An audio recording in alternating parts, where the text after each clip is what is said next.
Jusqu'à 1h, vous avez carte blanche sur Europe 1 pour me parler de vous et de votre vie. Le couple, les relations familiales, l'éducation des enfants, la sexualité, les relations au travail. Vous pouvez me poser toutes vos questions au 39 21. Et si vous souhaitez partager votre expérience parce que vous vous retrouvez dans une histoire, vous pouvez également nous appeler à tout moment au 39 21 jusqu'à 1h. Vous y serez accueillis ce soir par Jeanne, dont c'est la fête d'ailleurs. Très bonne fête à Jeanne et à toutes les Jeannes qui nous écoutent, ainsi que par Paul, avec la complicité de Philippe Chartier qui réalise cette émission. Et vous pouvez aussi nous écrire sur le site europe1.fr ou nous envoyer vos SMS au 7 39 21 en les commençant par le mot nuit. Cette année, la libre antenne de Caroline Dublanche, c'est du dimanche au jeudi de 23h à 1h sur Europe 1.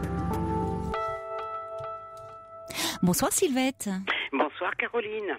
Bonsoir. Je vous appelle, je vais faire assez rapidement ce soir, je n'ai pas beaucoup de choses à vous dire, je fais rapidement parce que mon téléphone me joue des tours et ça risque de couper depuis ce matin. Ah bon? Voilà, je vous téléphone parce que je vous avais appelé le 18 octobre. J'étais complètement désespérée, n'ayant pas de possibilité de vendre ma maison et je vous avais demandé des conseils. On avait parlé un peu de remplacement de Stéphane Plaza et oui. On avait un peu plaisanté. Oui. Je vous appelle simplement pour vous dire qu'alors d'un seul coup, je ne sais pas ce que vous avez fait, je disais sur mon mail que vous étiez peut-être la fée Clochette. Car ma maison... Elle n'est pas toujours sympathique, hein, la fée Clochette, faut faire attention. Ah bon. Je ne connais pas vraiment. C'est vrai que je n'ai pas pris le café avec elle, je ne la connais pas. Donc, écoutez, d'un seul coup, tout a changé. Au bout de 7 ans quand même. Hein. Oui. Ma maison est vendue. Donc, je suis passée à l'antenne le 18 octobre et ma maison était vendue, enfin le compromis, le 28 novembre. Ah mais j'ai passé le pendule très longuement sur votre mail. Voilà. On a fait comme ça, on a rassemblé tous les petits gris. Ah oui, blanche uniquement. Oui. Avec Fifi, on a fait plein de petits trucs autour de votre mail. Et comme quoi, ça a marché. Hein. Comme quoi ça a marché, vous voyez. Alors, c'est formidable, ça c'est une excellente, j'ai eu c'est une excellente nouvelle. Avec Marie de Marseille qui vous avait demandé mon numéro de téléphone. Oui, je me souviens. Elle m'attend, elle va me faire visiter Marseille. Bon. C'est vrai, vous avez déjà une copine alors sur place. Ah ça y est, j'ai déjà une copine, elle est très très drôle et très sympa. Ah c'est bien, je suis contente pour vous. Oui, parce que vous aviez appelé en disant que comme vous étiez d'un naturel très franc, parfois avec les amis, vous aviez ça coinçait un peu quoi, ils prenaient un peu la mouche et certains vous avaient dit que de toute façon si vous n'arriviez pas à vendre votre maison, c'était lié à votre personnalité. Alors que bon, il faut quand même resituer dans le contexte hein. Bien sûr aussi, bien sûr. Oui. Que voilà, alors et en plus sans m'être encore déplacé, je dois partir là-bas en février quand même un peu. J'ai trouvé aussi un logement. Il y avait une personne que je connaissais, que j'avais connue, j'avais vu 2 jours à peu près à Marseille une fois par l'intermédiaire d'amis. On était allés en vacances et je me suis dit je vais essayer de téléphoner. Je verrai bien ce qu'on va me répondre. Est-ce qu'il y a possibilité? Cette personne, je savais qu'elle avait un logement sur le port de Sanary, sur mer. Oui. Elle m'a dit mais bien sûr, il n'y a pas de problème, tu viens quand tu veux, je te le laisse le temps qu'il te faudra. Il est carrément sur le port de Sanary. Ah, c'est chouette. Que je pars un petit peu déjà en repérage début février, puis au 15 mars, je suis parti là-bas. Oh là là, pour le printemps en plus, c'est merveilleux, ça va être à la bonne période là. Là, je sens que cette personne là-bas, elle est prête à m'aider. Elle m'a dit mais à chercher quelque chose pour toi. Tu restes. Parce que vous voulez acheter, c'est ça? Vous voulez racheter quelque chose Je suis sûr, j'ai pas envie de remonter. Non, je pense que je peux trouver quelque chose à louer. À louer, oui. D'accord. Oui. Et profiterai un peu de ce qui me reste pour Vous avez raison, oui, pour vous faire une vie agréable. Oui. Et puis, donc voilà. Et alors ça s'est débloqué, la personne est venue visiter la maison, c'est pas quelqu'un qui avait entendu, c'était pas, vous dites plus sérieusement, c'était pas par le biais d'Europe 1, c'est quelqu'un qui est venu visiter la maison et qui a eu un coup de cœur, celle qui vous l'achète. C'est une femme qui a vu la maison, elle était en agence, qui est venue visiter la maison, qui a eu le coup de cœur et qui a dit moi je prends tout de suite. Oh là là, vous deviez être contente, hein. Ah oui, là je suis un petit peu... sur un petit nuage. Je fonctionne carrément comme si j'étais montée sur des patins roulettes. C'est bien. Et vous la vendez au prix que vous souhaitiez? Non.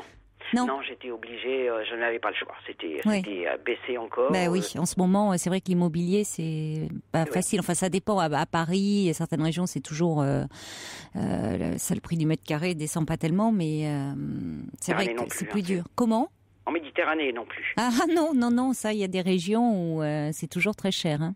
Ben, ça fait rien, je me trouverai peut-être quelque chose de plus petit, mais c'est pas grave, je vivrai dehors un peu. Oui, sur la Méditerranée, vous allez pouvoir, le temps le permet. Il y a de magnifiques arrière-saisons, le printemps arrive très tôt, donc oui, c'est une toute autre vie. Oui, exactement. Vous allez vous faire. Et alors vos amis en disent quoi là, finalement, de savoir que vous allez quitter la Bretagne ? Ils sont bien contents, peut-être qu'ils se disent tant mieux. Oh non, je pense pas, Sylvette, parce que j'espère que vous aviez été rassurée quand on en s'était parlé, parce que déjà je trouvais très très sympathique de votre part de cette capacité à vous remettre en question éventuellement, ce qui n'est pas toujours simple. Vous pourriez dire c'est les autres qui m'ennuient, pour ne pas dire plus, et dire je reste comme je suis, alors que vous vous interrogiez avec beaucoup de sincérité sur vous-même, qu'est-ce qui pouvait clocher. Ce qui m'arrivait, je me disais c'est mon fonctionnement, ça ne peut être que moi. Oui. Donc déjà, je trouve que c'est un signe de souplesse dans votre personnalité, de pouvoir se remettre en question, de dire après tout, oui, je suis peut-être à un moment de ma vie où je suis moins facile à vivre, ça peut arriver. Donc et vous aviez eu d'ailleurs les auditeurs, il y avait beaucoup de retours très sympathiques pour vous, hein, qui vous disaient non. Bien sûr, j'avais apprécié, vraiment. Donc voilà, c'était juste. Ça me fait plaisir que vous me donniez de nouvelles et de très bonnes nouvelles en plus. Je me sens aidée là sur les 2 personnes là qui sont sur Marseille. J'ai des amis sur Nice quand même. J'ai pas. Oui. J'en avais pas, mais sur Nice, j'ai des amis aussi que je vais retrouver. Donc je me sens aidée là. C'est bien, oui. Et l'auditrice qui vous avait appelé, comment vous m'avez dit son prénom ? Marie, qu'on puisse la saluer si elle écoute là, parce que je me souviens. Qu'elle écoute, elle me dit qu'elle écoute pratiquement tous les soirs. Donc je me souviens qu'il y avait eu quelqu'un dans la région qui avait appelé. Il y avait plusieurs personnes d'ailleurs, mais je me souviens de Marie. Il y avait une dame qui m'avait appelé, qui me proposait sa maison à vendre à 360 000 €. J'ai dit non, il me faudrait 10 maisons en Bretagne pour pouvoir peut-être. Eh oui, c'est ça, il faut pouvoir suivre après. Mais bon, non, j'ai pris contact avec Marie qui me téléphone de temps en temps pour me dire un petit bonjour, qui est très très drôle, je crois que. Ah, c'est sympa, oui, c'est bien, et elle se fait une joie de vous accueillir, donc. Oui. Si en plus elle a beaucoup d'humour, c'est agréable. Absolument. Voilà. Bon, donc, écoutez, alors vous pourrez nous repasser un petit coup de fil quand vous serez installé. Oui, je vous ferai. Nous faire bisquer un peu avec le mauvais temps là, ici à Paris et tout ça, dire que vous êtes sous le soleil avec les cigales. Oui, avec les cigales. À l'heure où je pourrais vous appeler, les cigales sont couchées. Hein. Oui, généralement. Oui. À moins qu'il y en ait des noctambules, c'est possible aussi. Hein. Mais c'est plus rare. Bon. C'est plus rare. Bon, écoutez, je suis vraiment ravie pour vous, Sylvette. Oui, je vous remercie. Et alors, vous allez passer de belles fêtes là. Absolument. Vous terminez bien l'année, vous allez bien la commencer.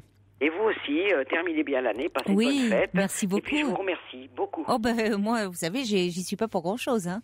Si vous avez joué du pendule. C'est vrai. Fifi me dit combien 20% sur la maison, c'est ça, oui. Non, un petit week-end. Pourquoi pas. Je vous embrasse, Sylvette. Moi aussi, merci. Au revoir. Europe 1. Toutes vos confidences à Caroline Dublanche au 39 21, 34 centimes la minute. Just like an old man, I play my lonely song. Just like an old man, I play to get along. I got my own style, you got your own style. I got my own style, you got your own style. Soul avec Charlie Winston, Dusty Man Fit.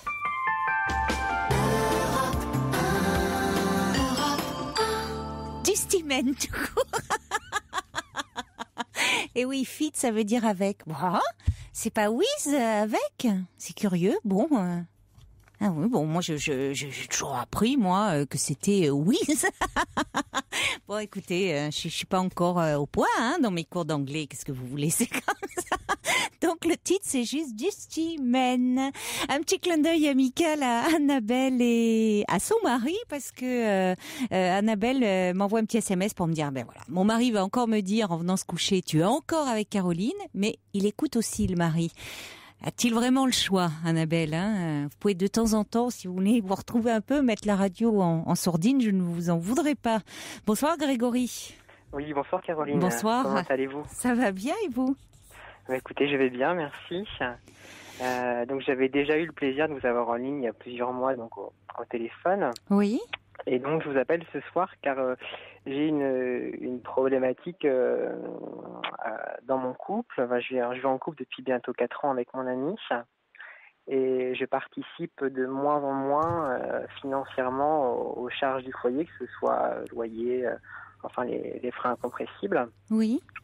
J'ai de plus en plus tendance depuis 2 ou 3 ans à vouloir systématiquement mettre l'argent que je gagne, enfin épargner de plus en plus, oui. À vivre en dessous, complètement en dessous de mes moyens, indépendamment du fait que je gagne de ce que je gagne. Même si j'ai un mois où je vais gagner davantage, je vais davantage épargner.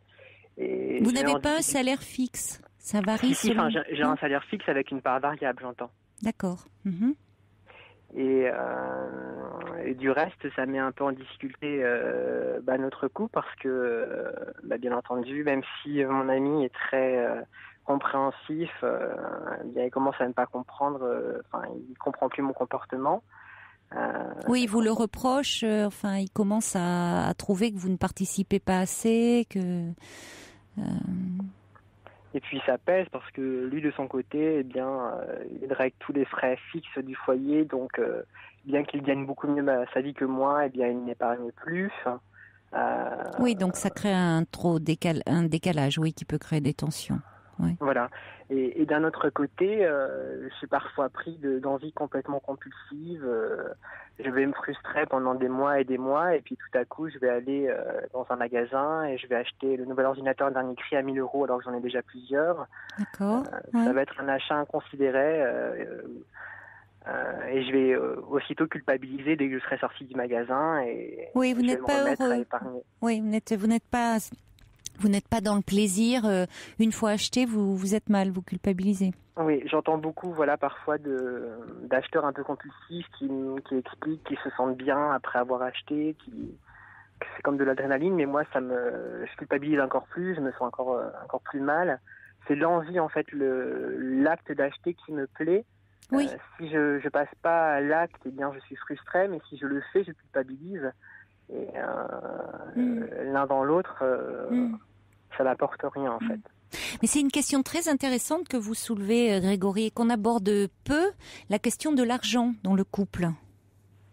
Alors, c'est même les thérapeutes de couple disent que c'est la question taboue par essence, l'argent. Les couples parlent plus facilement, je mets quand même des guillemets, de leur sexualité que de l'argent, la façon dont il circule dans le couple.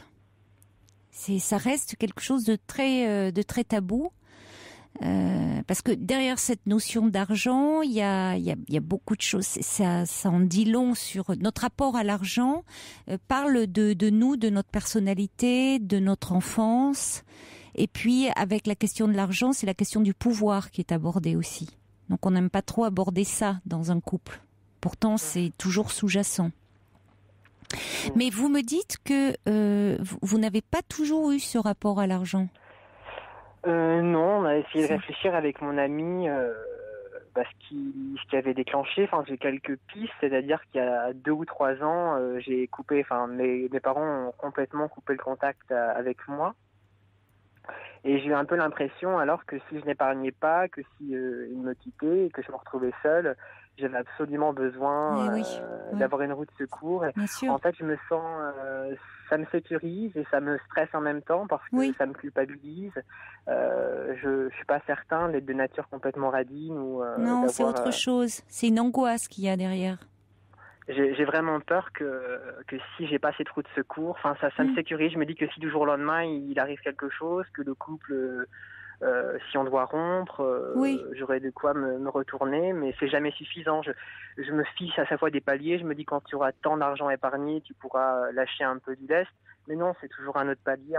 Oui, c'est ça. C'est ça qui est problématique parce que dans les faits que vous vouliez épargner, pour avoir un filet de sécurité.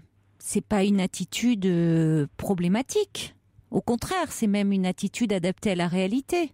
C'est-à-dire que vous soyez pas panier percé et que vous puissiez mettre un peu d'argent de côté au cas où.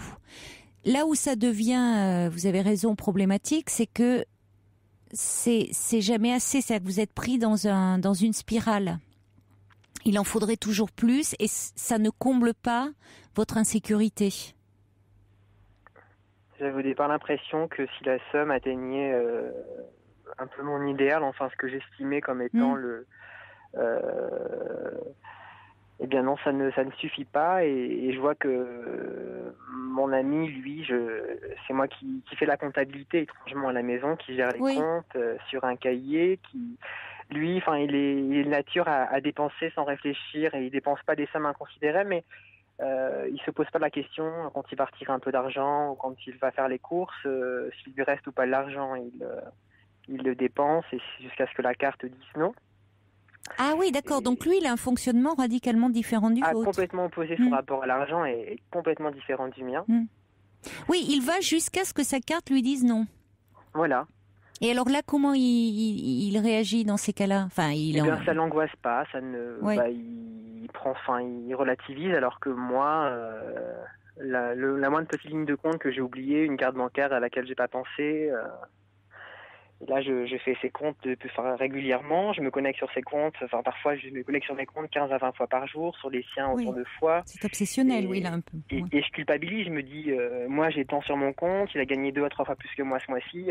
Pourquoi il est dans cette situation-là alors que moi, je suis dans celle-ci Oui, c'est-à-dire que ça risque d'être un facteur de tension si vous ne, comme vous le dites, vous participez de moins en moins et que c'est à lui qu'incombe toute la charge du foyer. Enfin, c'est-à-dire que ça soit les loyers, les charges. Alors après, que ça soit proportionnel votre participation à ce que vous gagnez. Là, ça reste aussi, après tout, c'est adapté.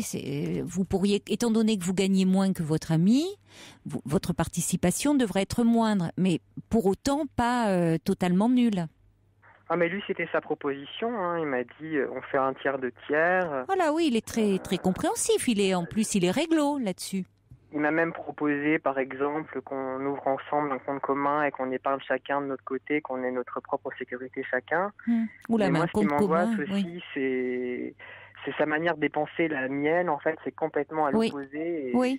Et j'ai peur que ce soit des reproches. Il fait une carte bancaire que je considère de trop. Vous voyez que ça crée des tensions encore. Oui, je pense que tant que pour le moment vous êtes dans cette angoisse-là, un compte commun créerait encore plus de tension.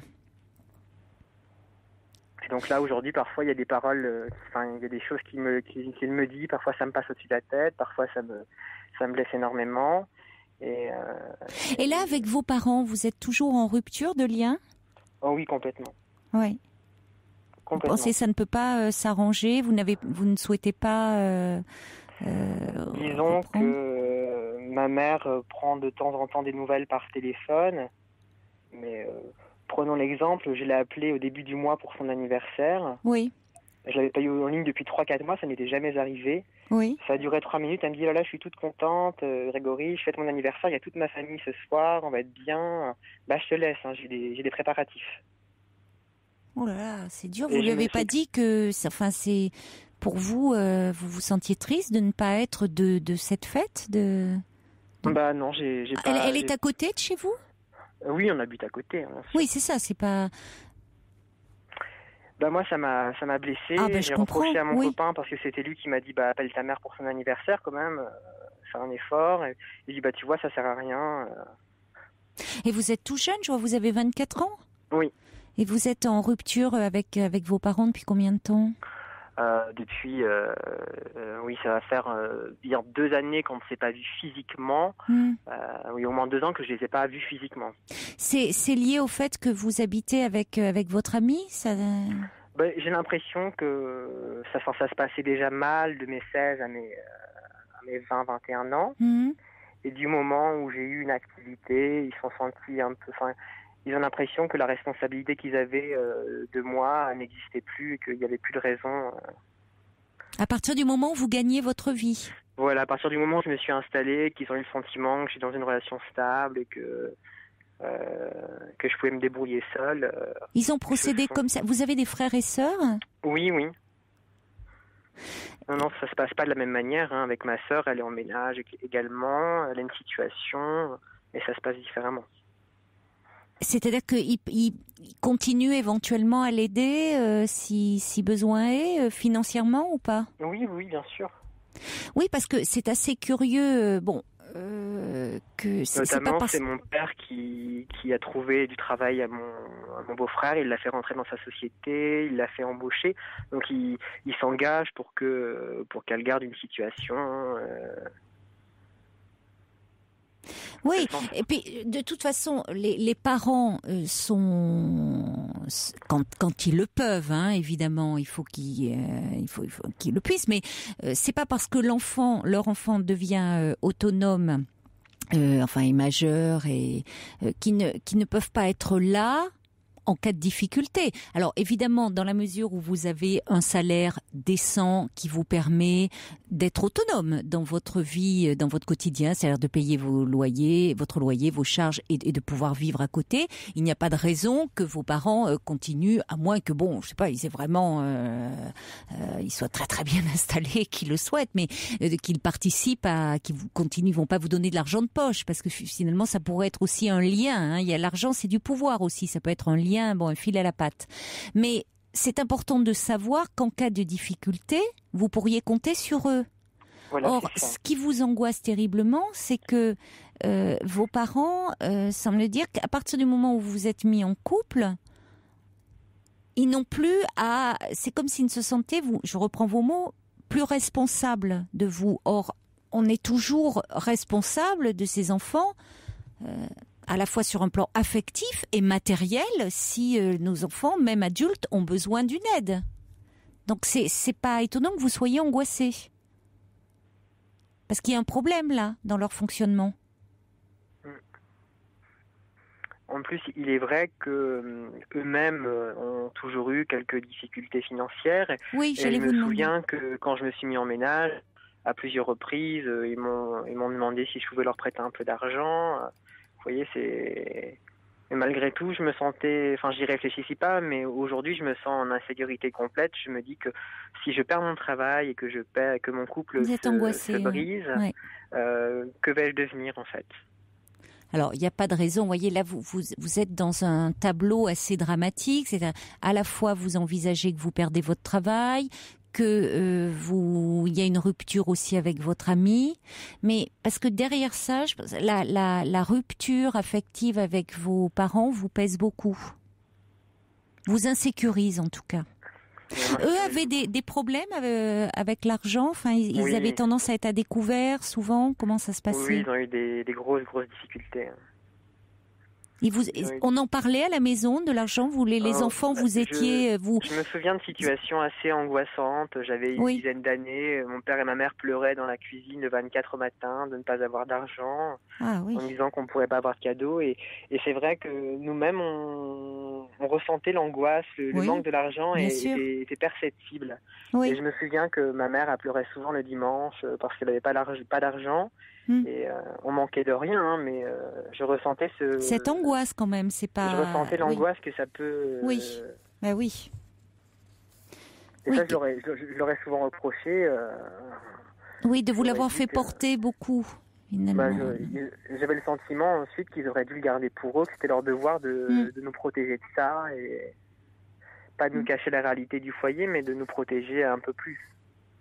Oui, c'est-à-dire qu'on peut, à un moment, si la situation est difficile, quand il y a un parent qui est au chômage ou qu'il y a une situation de précarité, de toute façon, les enfants à un certain âge, quand même, il ne s'agit pas les petits, on ne va pas les mettre dans ces réalités-là, les tout petits, mais à partir d'un certain âge, les enfants ont conscience quand même de ce qui se passe. Pour autant, vous avez raison de dire que c'est important de les préserver le maximum.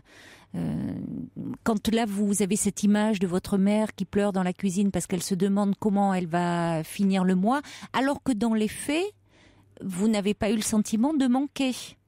Ah non, absolument pas. Donc, c'est qu'ils arrivaient, ils se sont débrouillés, vous n'avez manqué de rien. Donc, ils ont fait en sorte à ce moment-là que vous ne manquiez de rien.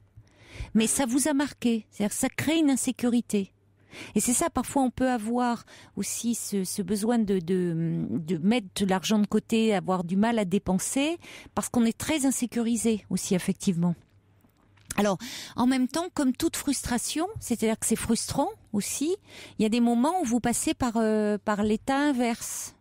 C'est-à-dire que là, vous allez un jour dépenser, ça va être la pulsion d'achat qui sur le moment vous fait du bien, est libératrice, mais très vite, c'est la culpabilité qui prend le dessus. Oui. Et là, ces pulsions, elles me font peur parce que la période de Noël fait que c'est une période encore plus compliquée. Les tentations, elles sont partout. Et c'est vrai que c'est une période très, très compliquée en ce moment. Et oui, et puis en plus, vous parlez de votre mère qui, le 24, c'était au moment de Noël, se demandait pour les cadeaux, je ne sais pas, c'est ça. Oui. Hein, donc ça absolument. vous renvoie ça à votre enfance aussi. Je me souviens, voilà, j'étais jeune, j'avais 8-9 ans, j'avais le numéro de carte bancaire, la carte bancaire, et ça allait retirer un relevé de solde au guichet, et je revenais avec la bonne ou la mauvaise nouvelle sans savoir ce qui était écrit sur le papier.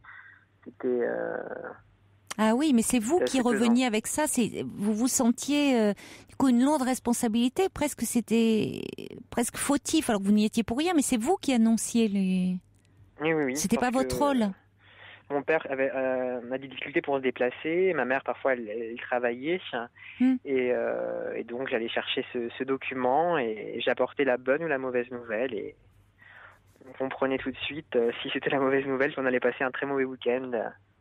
Oui, donc l'argent a quand même les difficultés, c'était très présent. Hein. Oui, très très en présent. Tout cas, aujourd'hui, ça ne l'est plus parce qu'aujourd'hui, ils sont sortis dans une situation qui est plutôt confortable. Bon.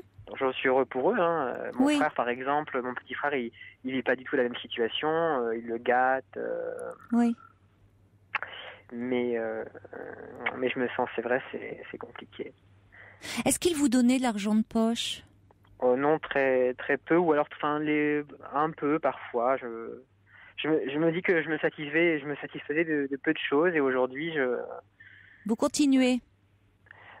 Vous continuez finalement à vous priver. Vous privez, vous n'êtes pas dans le plaisir. Vous gagnez de l'argent, ça vous permettrait, même si je dis pas des cents et des mille, mais vous gagnez de l'argent qui vous permettrait de vous faire plaisir. De temps en temps, c'est pas vous, une fois que si vous aviez avec votre ami, en plus vous êtes en couple, payer le loyer, les charges, la nourriture, vous pourriez de temps en temps vous faire des petits plaisirs. Oui, bien sûr. Dans les faits. Mais vous ne vous en privez. Hormis quand subitement la frustration est trop grande mais il est très bref, très fugace le plaisir, puisqu'après c'est la culpabilité. D'ailleurs, c'est peut-être pas au hasard si vous êtes avec un garçon qui lui a un rapport très décomplexé à l'argent. Oui, je l'envie pour ça. J'aimerais avoir cette... Oui. Ça me ferait du bien, je pense, de lâcher un peu... Oui. Oui, bien sûr que ça vous ferait du bien. De lâcher, mais c'est plus fort que moi. Et voyez-vous, là, je regardais la situation de son compte, je me suis dit que je pourrais lui faire un virement, l'aider. Oui. J'ai envie de le faire, et d'un autre côté, je sais pas, je me sens bloqué, j'arrive pas à me Mais ça vous ferait du bien, peut-être, de le faire. Même si ça va déclencher une angoisse, mais parce que il est déjà lui il a ce rapport comme ça très fluide à l'argent, mais au bout d'un moment ça risque de créer des tensions parce qu'il y a c'est pas juste, c'est pas équitable. Et puis voilà, là c'est pas un très beau comportement que j'ai, c'est mais sans doute absolument pas, mais bon, vous lui en avez parlé, vous lui avez dit que c'était le rapport que vous aviez avec vos parents à l'argent. Oui, il le sait, c'est pour ça qu'il est compréhensif. Oui, il pense pas que c'est pas de la radinerie comme ça. Non, il est extrêmement compréhensif, même un peu trop, donc... Je reçois un message par mail de Véronique qui dit je comprends très bien votre situation, Grégory, j'ai connu la même chose. Aujourd'hui, je gagne beaucoup plus que mon conjoint et malgré cela, j'angoisse toujours. Il faut essayer d'analyser ce qui se joue dans les rapports d'argent entre conjoints et dans son propre rapport à l'argent, souvent très en lien avec notre enfance. Oui. Comme encore beaucoup de choses, ça se joue dans l'enfance, hein, ce rapport à l'argent. Il y a, c'était Angel aussi qui a envoyé un SMS en me disant quelle était votre vision de l'argent quand vous étiez plus jeune chez vos parents. Vous nous en avez parlé. Et on va accueillir Xavier qui est avec nous au 3921. Bonsoir Xavier. Bonsoir. Donc voilà, j'entendais Grégory. Voilà, Grégory attentivement, et ce qui est très marrant, je sais pas vraiment si c'est marrant, mais je me trouve un petit peu dans la même situation que lui. Ça veut dire que donc voilà, je suis en couple avec mon copain depuis 3 ans. Depuis 1 an et demi à peu près, on vit ensemble, et depuis 1 an, j'ai acheté un appartement. Lui, en fait, il est étudiant et il bosse à côté. Donc voilà, mais c'est moi le propriétaire. Donc voilà, on va résumer en disant que c'est moi le propriétaire. Moi, je pars comment expliquer ça? Lui, en fait, il arrive à bien épargner, mettre de l'argent à part. Et à chaque fois je lui dis pour m'aider financièrement, tu m'aides de ce que tu peux. Moi je ne t'oblige pas. Il me dit toujours ce n'est pas la peine, je te paye la moitié de ton remboursement bancaire. Moi je lui dis sans problème, mais voilà, tu fais vraiment toujours en fonction de ce que tu peux. Et la question où je me posais par rapport à Grégory, est-ce que son copain est compréhensif dans le sens, est-ce qu'il lui dit comme je sais pas du tout s'ils sont colocataires, Oui, bonne question. Oui, Xavier, on va demander à Grégory si vous êtes. Nous sommes pacsés, on vit ensemble depuis le début presque. D'accord. Et vous êtes locataire de l'appartement? On est locataire, oui. Mm-hmm. D'accord. Donc on devait être propriétaire, mais j'ai reculé l'échéance parce que j'ai un peu peur de ma capacité à assumer en fait. C'est après, comme on dit si bien, quand vous devenez propriétaire, quand vous comparez justement toutes les banques qu'il peut y avoir. Moi, je sais qu'avant de devenir propriétaire, j'ai fait 4 ou 5 banques différentes, et justement à chaque fois ils font des estimations qui vous permettent de vous justement être largement à l'aise. Ce n'est sûrement pas la première banque que vous allez voir qui va vous dire vous devez prendre ça. Vous devez aussi vous amuser entre guillemets, bien sûr, à comparer toutes les banques, et c'est eux-mêmes qui vous proposent toujours les taux les plus intéressants, et ce qui peut vous convenir à vous justement. Et le truc en fait, c'est que j'ai une copine qui a toujours eu en fait une phrase qui est très intéressante. C'est simplement: l'argent, vous ne l'emporterez pas dans la tombe. L'argent est fait aussi pour être dépensé dans la limite du raisonnable, sans être si vous faisiez des achats compulsifs sans arrêt, là, à ce moment-là, je pense qu'il faudrait aller voir quelqu'un. Mais si justement vous faites simplement un blocage, justement, l'argent c'est fait pour être dépensé. Si vous avez ça doit circuler. Je suis d'accord avec vous. Ouais. Quand on en a, hein, évidemment. Sinon, bon. Mais après, c'est vrai que l'argent, normalement, c'est un rapport qui n'est pas trop problématique, mais c'est très compliqué le rapport à l'argent. Hein. Il y a ceux qui, ce qui est tout aussi problématique, c'est de ceux qui vont dépenser plus qu'ils n'ont, ou qui vont constamment se sentir à devoir inviter. Vous voyez, c'est-à-dire qu'ils sont. Alors on pourrait dire évidemment socialement ça passe mieux, quelqu'un qui est très généreux. Mais si il dépense de l'argent qu'il n'a pas, ça pose problème et ça pose question. Alors ça passe mieux que quelqu'un qu'on va dire qui est dans l'économie et dans la restriction. C'est vrai que si on est toujours dans la restriction, alors que dans les faits on a des revenus qui permettraient de vivre correctement, il y a aussi cette incapacité à se faire plaisir. Donc le rapport à l'argent, si vous voulez, c'est aussi révélateur d'une personnalité, et comme le disait c'était Véronique, je crois par mail, hein, de la façon dont on a vu aussi nos parents réagir vis-à-vis de l'argent. Et est-ce qu'il favorise aussi une autonomie? C'est pour ça que c'est important à un moment de donner de l'argent de poche aux enfants, enfin aux jeunes adolescents, pour qu'ils puissent apprendre à gérer un peu leur argent.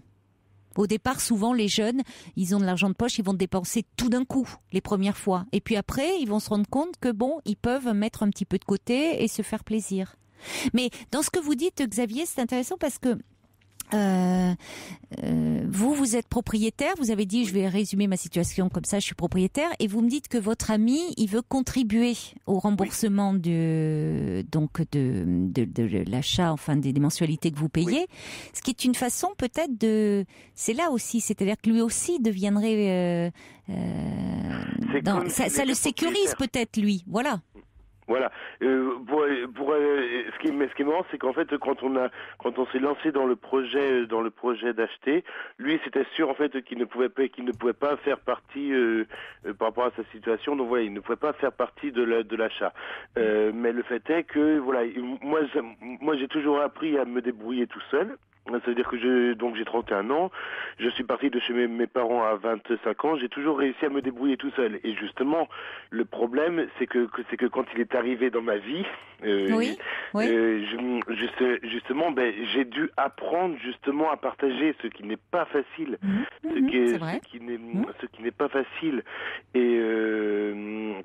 Et j'ai appris, et je continue à apprendre. C'est ce que l'on appelle les concessions de chacun des côtés. Et surtout, ce que je voulais simplement rajouter, c'est que quand on a de l'argent en banque, il faut pas oublier que l'on a aussi une autorisation de découvert. Oui. Moi, je sais que j'ai une autorisation. Je vais pas dire combien exactement, mais je vais dire que en très gros, j'ai une autorisation de 500 €. Je dis vraiment un chiffre en très gros. C'est pas ça. Et je me mets toujours une sécurité. Ça veut dire que je me mets de l'argent à part. Mais sur la fin du mois, j'arrive en gros en fait, je ne dépasse jamais la moitié de mon autorisation de découvert. Oui. C'est ça, voilà. Vous arrivez, vous équilibrez, c'est-à-dire qu'au fond, dans ce que vous dépensez, vous savez toujours à peu près. Là où ça devient problématique, c'est les personnes qui ne savent plus du tout ce qu'elles dépensent et qui arrivent à dépenser plus qu'elles ne gagnent. Justement, c'est pour ça que justement c'est ce que j'avais appris à faire justement avec mon copain quand on a commencé à être ensemble. Moi, avant d'être avec lui, j'étais incapable de faire un budget. Je ne savais même pas comment est-ce qu'on faisait ça, et j'ai appris avec le temps. Et justement, d'où l'intérêt de l'argent de poche pour les enfants, parce que ça les responsabilise vis-à-vis de l'argent, à avoir plutôt que de leur donner à la demande l'argent. Mais c'est surtout qu'en fait Grégory ne doit surtout éviter de culpabiliser. C'est très facile à dire en théorie. J'entends votre petit sourire. C'est très facile. C'est dur. Et oui, la culpabilité, on l'enlève pas comme ça malheureusement. Voilà, mais vous avez raison, bien sûr. Ce n'est que de l'argent. Il y a Madi qui dit, quand vous disiez, c'est vrai, moi ma grand-mère disait souvent, on n'a jamais vu un coffre-fort suivant un corbillard. C'est-à-dire qu'on l'emporte pas avec, ça rejoint ce que vous disiez, on l'emporte pas avec soi dans l'atome. Il y a Madi qui dit, l'argent, il faut le mettre dans ta main et pas dans ton cœur. C'est vrai que sinon, ça devient vite un poison aussi. Tout temps, là aussi, il y a une démarche qui est rationnelle et raisonnable de pas tout dépenser et d'en mettre un peu de côté au cas où. Et puis pour faire des projets, mais c'est si on met tout de côté et puis que on vit plus, il y a quelque chose qui ne va pas. Il y a Marius qui se retrouve aussi, Grégory, dans votre témoignage, qui dit « Oh là là, cette histoire est identique à la mienne. Je suis un tracassé de l'épargne, dit Marius. Je me dis toujours qu'il faut que j'en mette de côté. Et comme Grégory, je fais mes comptes tous les jours. Depuis peu, je suis à l'aise financièrement. Mais mon idéal de l'argent, c'est il faut qu'il en parte de côté pour me rassurer. Le problème, c'est qu'il y a toujours quelque chose qui me fait ressortir cet argent de côté. Et ça me retracasse. Donc c'est une situation infernale qui revient toujours, quoi.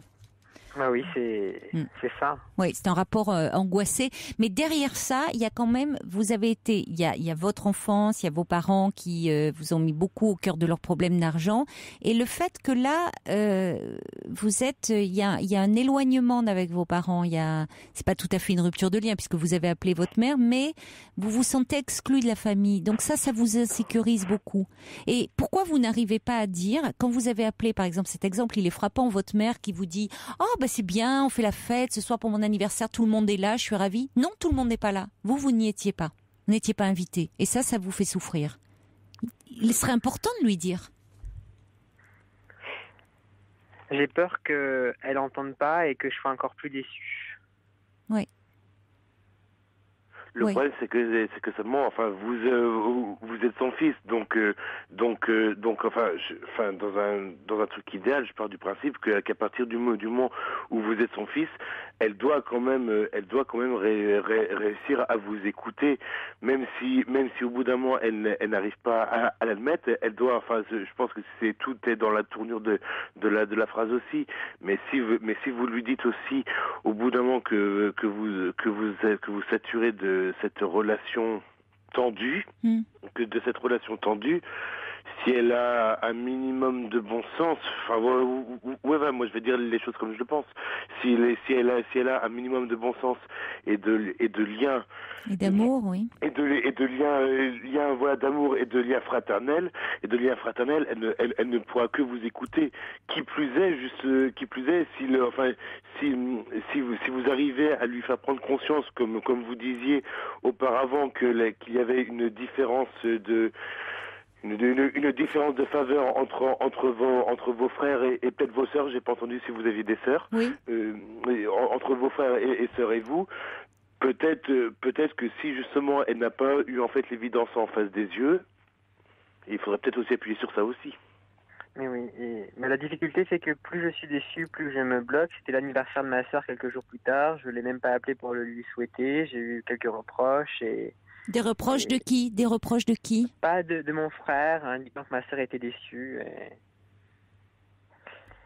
Eh oui, mais soit on vous inclut dans la famille ou on ne vous inclut pas. Il y a quelque chose qui pose problème. Et à mon avis, c'est à ce niveau-là. Vous pensez que vos parents vous font payer le fait d'être en couple avec ce garçon ? Mon père. D'accord. Il n'accepte pas votre homosexualité. Pas du tout. Ma mère s'est un petit peu interposée au départ et elle a lâché des armes et oui, je crois que lui, c'est problématique. C'est facile pour elle de le vivre comme ça. C'est ce qui est difficile. Oui, elle ne veut pas se mettre en conflit avec votre père. Non. D'accord. Non. On va accueillir également Françoise. Bonsoir Françoise. Bonsoir Caroline. Bonsoir. Bonsoir Grégory et Xavier. Oui. Alors, écoutez, moi je suis aussi, je vais vous dire, je pense énormément à Grégory lorsqu'il parle de l'argent, son rapport avec l'argent et le rapport avec son enfance, parce que moi j'ai exactement ce même problème, mais ça devient, c'est maladif, hein, ça devient obsessionnel. Moi aussi j'avais des parents qui se disputaient pour l'argent, notamment pour l'argent, parce qu'il y avait d'autres disputes, hein, mais l'argent prenait beaucoup d'importance dans leurs disputes, et je me suis toujours dit, étant petite fille d'ailleurs, que quand je serais plus grande, eh ben la première chose que je ferais, j'essaierais de ne pas avoir de problème d'argent. Alors c'est pas facile à dire, mais je me souviens que dès que je me suis mariée, eh ben écoutez, la première chose, dès le premier mois, j'ai été ouvrir un livret de caisse d'épargne. Oui, c'était obsessionnel, j'avais toujours ça en tête. Déjà pour réussir ma vie, entre guillemets, hein, de femme mariée, déjà ne pas avoir de problème d'argent et commencer bien ma vie en commençant déjà à faire quelques économies pour me préserver de ça. Mais ça m'a suivi toute ma vie. Mais même maintenant je suis veuve, voyez-vous. Alors maintenant c'est encore pire, parce que je me dis que je ne peux compter sur moi-même. J'ai personne qui me protège. Oui, bien sûr. Mais oui, l'argent, on oublie aussi, c'est ça, parce que derrière, parfois, on taxe un peu trop vite certaines personnes de radins, alors qu'en fait, souvent, l'argent, c'est aussi une façon de compenser un manque de sécurité affective. C'est souvent relié à l'affectif. Au pouvoir, évidemment, parce que dans les couples, malheureusement, il y a beaucoup de disputes qui tournent autour de l'argent, et où celui qui gagne sa vie, si l'autre ne travaille pas, ou qui gagne mieux sa vie, peut s'en servir comme instrument de pouvoir sur l'autre, et ça, c'est terrible. Mais on voit bien comment vous avez été conditionné par ces disputes parentales. Ah oui. Vous, avec votre mari, vous ne vous disputiez. C'était pas une source de dispute, l'argent. Alors mon mari, il s'occupait pas du tout de l'argent. Des fois, je disais à mon mari, je faisais presque même des reproches. Je disais, écoute, tu ne t'occupes pas, tu sais même pas ce qu'on a ou ce qu'on n'a pas, parce que tu ne fais jamais les comptes. Mon mari, alors là, me faisait entièrement peut-être confiance. Lui, le rapport avec l'argent, finalement, du moment qu'il en avait pour vivre, il savait même pas ce qu'on avait ou ce qu'on n'avait pas. Mais c'est vrai, il s'achetait quelque chose. Bon, il y avait toujours de l'argent. Évidemment, l'argent était là. Il n'y avait pas de problème. Hein. Je dirais même qu'on a peut-être eu la chance de très peu vivre sur les crédits. Bon, sauf lorsqu'on a acheté un appartement, évidemment, il n'y avait pas de problème. Ça, il fallait absolument. Il y avait de gros achats où il fallait quand même emprunter. Hein. Mais autrement, Je peux dire que moi, j'ai eu peur alors j'avais peur qu'il se fasse licencier. Tout ça, pour l'argent, évidemment, parce qu'on aurait eu moins d'argent. Et le côté sécurisant, quoi. Moi, je me dis qu'en ce moment, regardez, la vie est tellement dure. Je me dis, on a beau dire, faut pas être hypocrite. S'il y avait un peu plus d'argent, il n'y aurait pas toute cette misère, quand même. La misère, elle est reliée à quoi? Ah non, mais souvent attendez, quand on dit, je sais plus, c'était Pierre Dac qui disait ça, ou je sais plus, quelqu'un disait, si l'argent fait pas le bonheur, rendez-le. Hein. Ouais. Il est clair qu'il faut pas être hypocrite. Voilà. Hein. L'argent, il contribue complètement. Quand on voit le nombre de personnes, il y a plus de 8 millions de pauvres en France. Bien sûr qu'ils aimeraient bien pouvoir avoir de l'argent et pas être là à compter les fins de mois, c'est terrible, bien sûr. Et les gens qui sont dans la rue, oui, il en faut de l'argent. Dans nos sociétés très matérialistes, il faut de l'argent. Mais après, il y a un certain seuil, c'est-à-dire que c'est pas parce qu'on en a énormément qu'on va être plus heureux. Mais il en faut pour être heureux, parce que sinon on manque de l'essentiel aussi. Hein. Bien sûr, mais exactement. Il faut quand même pas être hypocrite. On peut pas vivre d'amour et d'eau fraîche. Hein. Exactement. Moi, je suis et quand ça manque, quand il y a des problèmes d'argent dans un couple, ça crée de très très fortes tensions. Bien sûr. Ça, c'est évident. Exactement. C'est ce dont je voulais me préserver. Et puis voilà. Et puis je me dis, manque d'argent, malheureusement, je trouve manque d'argent égale misère. Alors c'est peut-être pas vrai, remarquez, forcément. Parce qu'il y a des gens qui peuvent être très heureux et qui vivent avec peu de choses. Oui, alors c'est vrai, mais dans nos sociétés, on est quand même dans des sociétés très consuméristes, très matérialistes, où si dans nos sociétés occidentales, si on n'a pas d'argent, c'est compliqué. Alors ça veut pas dire que dans les pays dits en voie de développement, ben oui, c'est Charles Aznavour qui disait la misère est plus belle au soleil. Quand on est pauvre et ça peut être tragique partout. Quand on n'a pas les besoins essentiels de pouvoir se loger, se nourrir et se vêtir, c'est terrible. Hein, il faut quand même que ces besoins-là soient comblés, parce que demande de plus en plus, le bonheur dont on parle tant dans nos sociétés occidentales, c'est un luxe pour encore quand on regarde ce qui se passe dans le monde. Bien sûr. Il y a beaucoup de gens qui se pensent avant tout à survivre. Exactement. C'est vrai que c'est malheureux, vraiment. On est dans un cercle, vraiment, je trouve que c'est vraiment malheureux quand on voit la vie. C'est vraiment malheureux. Alors ça va pas rassurer notre Grégory, ça. Comme je le comprends. Mais en même temps, Grégory, vous avez une anxiété, très très profonde, voilà, parce que il vous manque ce soutien. Et je comprends, en plus, Grégory est très jeune, il a 24 ans. Hein. À 24 ans, on a encore besoin, je dirais, de ses parents, et j'entends pas seulement matériellement, affectivement. C'est important de savoir. Vous le dites, vous. Quand même sur ses parents, mais bien sûr. Voilà. On a besoin de compter sur sa famille, sur ses parents, quand même. Et c'est pour ça, et comme vous dites, de compter pour. Et le fait d'ailleurs, quand regardez dans les divorces souvent, quand ça se passe très mal, que on est là à rechigner, les conjoints rechignent pour donner vraiment même pas le moindre centime à l'autre, essayer de grappiller dans les. Bon, c'est parce que justement, ça devient pour certains insupportable de payer pour quelqu'un qu'on n'aime plus. C'est aussi très lié au rapport affectif, à l'amour. Donc certains, à partir du moment où ils aiment plus, ils n'ont plus à payer. C'est vrai. Bon, on voit aussi dans les héritages, les successions, comment on se dispute âprement dans les familles pour parfois des choses dérisoires, mais derrière ça on règle ses comptes. Toi t'as été plus aimé que moi, donc moi je veux ma part et je la défends le plus âprement possible, avec le plus de violence possible. Donc derrière ça il y a toujours des questions même avec affectives. de l'argent qu'on n'a pas gagné directement, c'est l'argent des parents qui ont travaillé, bien sûr, c'est plus normal que ça revient à la famille qu'à l'État, entre guillemets, mais c'est pas de l'argent que l'on a gagné, mais pourtant qu'est-ce qu'on se le déchire, c'est vrai. C'est vrai, tout à fait. Mais c'est pour ça, je pense quand même, Grégory, parce que vous me disiez, vous auriez aimé avoir des conseils par rapport à ce rapport à l'argent. Je crois que derrière ça, il y a une insécurité. Il y a une insécurité affective profonde. Il y a ce qui n'est pas réglé avec vos parents, qui vous pèse terriblement.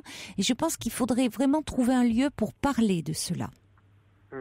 Et ce qui ne veut pas dire que vous ne parlerez pas de ce rapport à l'argent, parce que c'est lié. Mais parce que si vous voulez, même si votre ami est très compréhensif, je crains qu'à la longue, ça soit un sujet qui devienne conflictuel. Parce que vous vous en rendez compte vous-même. Par exemple, quand vous dites là, vous pourriez lui faire un virement, oui, ça serait un geste. Ça serait un geste aussi qu'il compte pour vous. Et que vous allez au-delà de vous essayer de surmonter vos angoisses. Symboliquement, ça serait important, si vous pouvez, aussi. Bien sûr. Oui. Mais ça m'a fait du bien, en tout cas, d'entendre tous ces témoignages. Et c'est vrai que quand j'y repense, c'est forcément en lien avec toute cette histoire. Avec votre enfance, avec tout ce que vous avez vécu et ces images assez angoissantes, et aussi ce que vous êtes en train de vivre actuellement, qui est insécurisant. Parce que vous êtes en train de vous dire à 24 ans que vous ne pouvez compter que sur vous-même. Vous êtes en couple. Mais c'est pas le même rapport qu'avec des parents qui représentent une protection. Tant que nos parents, même du fait que quand nos parents sont encore vivants, c'est une protection aussi symbolique. Ils sont devant nous. Il y a quelqu'un devant nous qui protège. J'ai toujours le sentiment que quoi que je fasse, quoi qu'il se passe, je pourrais toujours compter sur au moins eux, qu'il y avait toujours ce socle. Mais bien sûr, mais c'est normal, Grégory. Oui. Ah ouais. Voyez-vous, j'ai une fille aussi qui est seule, qui n'est pas mariée. Bon, elle a 41 ans. Hein. Elle n'a pas de problème. Bon, pour le moment. Bien que, bon, dans son milieu, on pourrait très bien licencier. Les questions de licenciement, peut-être dans quelques temps. Mais bon. Mais c'est pareil, ma fille est seule, elle n'est pas mariée. Et ben, je la sais seule aussi. Ben, moi, ce que je veux, c'est que s'il lui arrive quelque chose, je puisse lui venir en aide. Si je vois ma fille malheureuse, je serais pas heureuse non plus. Hein. Ces problèmes sont les miens. Il n'y a pas à dire. Oui, bien sûr. Mais c'est ça. Quand on est parent, c'est pas parce que les enfants ont 18 ans ou qu'ils ont fini leurs études, qu'ils ont trouvé un boulot, qu'après, on s'en lave les mains et qu'ils se débrouillent. Voilà. Non, il y a toujours cette inquiétude quand même. Leurs problèmes sont les nôtres. Bah oui. Il y a quelqu'un qui me dit, moi c'est le contraire, je n'ai jamais entendu parler d'argent dans mon enfance, contrairement donc à Grégory, et maintenant je dépense beaucoup plus que je ne gagne. Oui, c'est vrai que si aussi on avait l'impression que c'était très facile, c'est ça, il y a un rapport à trouver.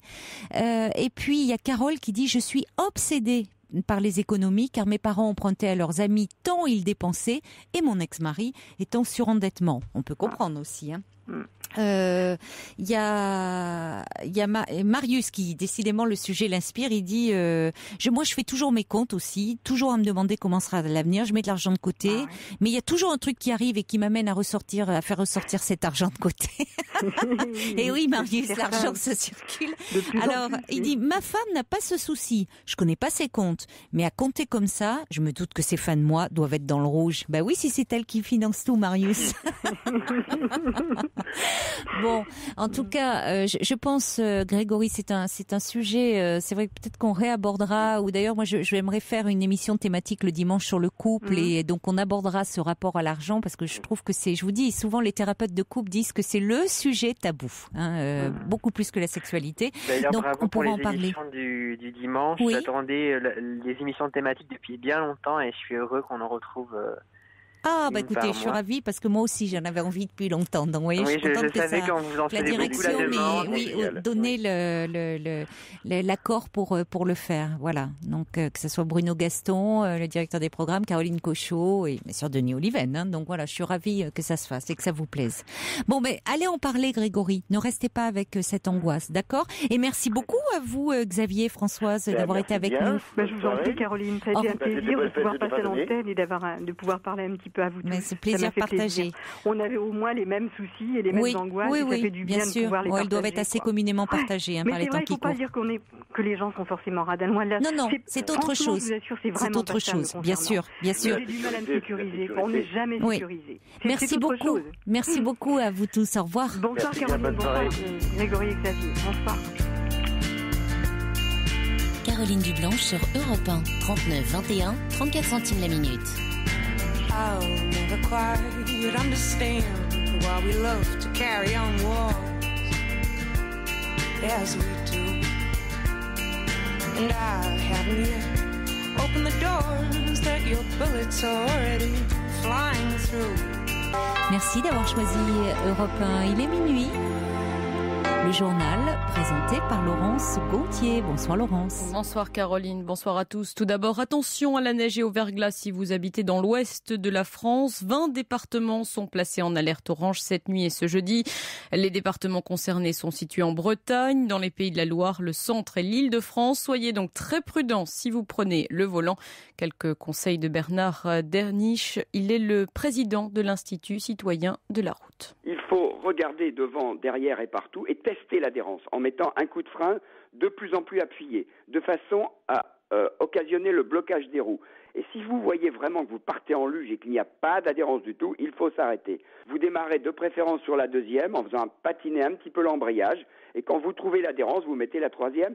Il faut être toujours sur la vitesse supérieure, de façon à bien doser l'adhérence et de ne pas perdre l'adhérence. Et puis, surtout, ne jamais avoir de réaction brutale, avoir l'impression d'avoir un œuf dans chaque main, un œuf sous chaque pied, et avoir la conscience de ne pas les casser, ces œufs. C'est-à-dire prendre le volant avec précaution, freiner avec précaution et vraiment beaucoup de discernement. Et à partir de là, si vous êtes très attentif, où vous mettez les roues et à vos propres réactions, ça doit pouvoir le faire. Bernard Darniche, président de l'Institut citoyen de la route, répondait à Laure d'Autriche. Météo complète à la fin de ce journal. Le projet de loi sur la sécurité et le terrorisme définitivement adopté ce soir et dans un large consensus par le Parlement. Le texte prévoit de poursuivre des Français qui commettent des actes de terrorisme à l'étranger ou bien qui partent s'y entraîner au djihad. Seul le Front de gauche s'est abstenu. François Hollande lâche du lest sur la procréation médicalement assistée pour les couples de femmes homosexuelles. C'est le Parlement qui décidera souverainement, a-t-il déclaré, ajoutant que s'il y avait été favorable, il l'aurait intégré dans le projet de loi sur le mariage pour tous. Le texte doit être soumis à l'Assemblée nationale le 29 janvier. La PMA pourrait faire l'objet d'un amendement du groupe socialiste. C'est l'un des outils pour lutter contre le chômage, le contrat de génération. Il a été adopté ce mercredi matin en Conseil des ministres. Cette mesure était une promesse de campagne de François Hollande. Elle doit permettre l'embauche en CDI de jeunes accompagnés par des salariés seniors. Le gouvernement vise 500 000 signatures de contrats sur 5 ans avec autant d'embauches de jeunes à la clé. Alors l'application du dispositif sera bien sûr différente, Olivier Samin, selon la taille des entreprises. Oui, dans les entreprises de moins de 300 personnes, l'employeur signera un contrat avec un jeune de moins de 26 ans, contrat qui devra être obligatoirement un CDI. Et il s'engagera parallèlement à garder dans ses effectifs un salarié de plus de 57 ans, à le garder jusqu'à son départ en retraite. S'il tient ces 2 engagements, il touchera une aide de l'État, une aide de 4 000 € par an pendant 3 ans. Le but étant, dans un seul et même contrat, d'apporter une réponse aux 2 populations les plus maltraitées aujourd'hui sur le marché du travail, les jeunes et les seniors. Alors qu'en est-il pour les entreprises de plus de 300 personnes ? Eh bien là, il n'y aura pas ce système « j'embauche un jeune et je garde un senior ». L'idée du tandem est moins facile à mettre en œuvre dans une grande entreprise. Mais à la place, il y aura l'obligation pour l'employeur de négocier avec les syndicats un accord favorisant de manière globale l'embauche des jeunes et le maintien dans l'emploi des seniors.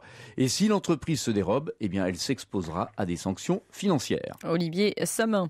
Regain de tension sur le site de Notre-Dame-des-Landes. De nouveaux heurts ont éclaté ce mercredi matin entre opposants au projet d'aéroport et forces de l'ordre. La veille, la justice avait autorisé la destruction de nouvelles cabanes. La préfecture avait obtenu l'autorisation d'expulser leurs occupants.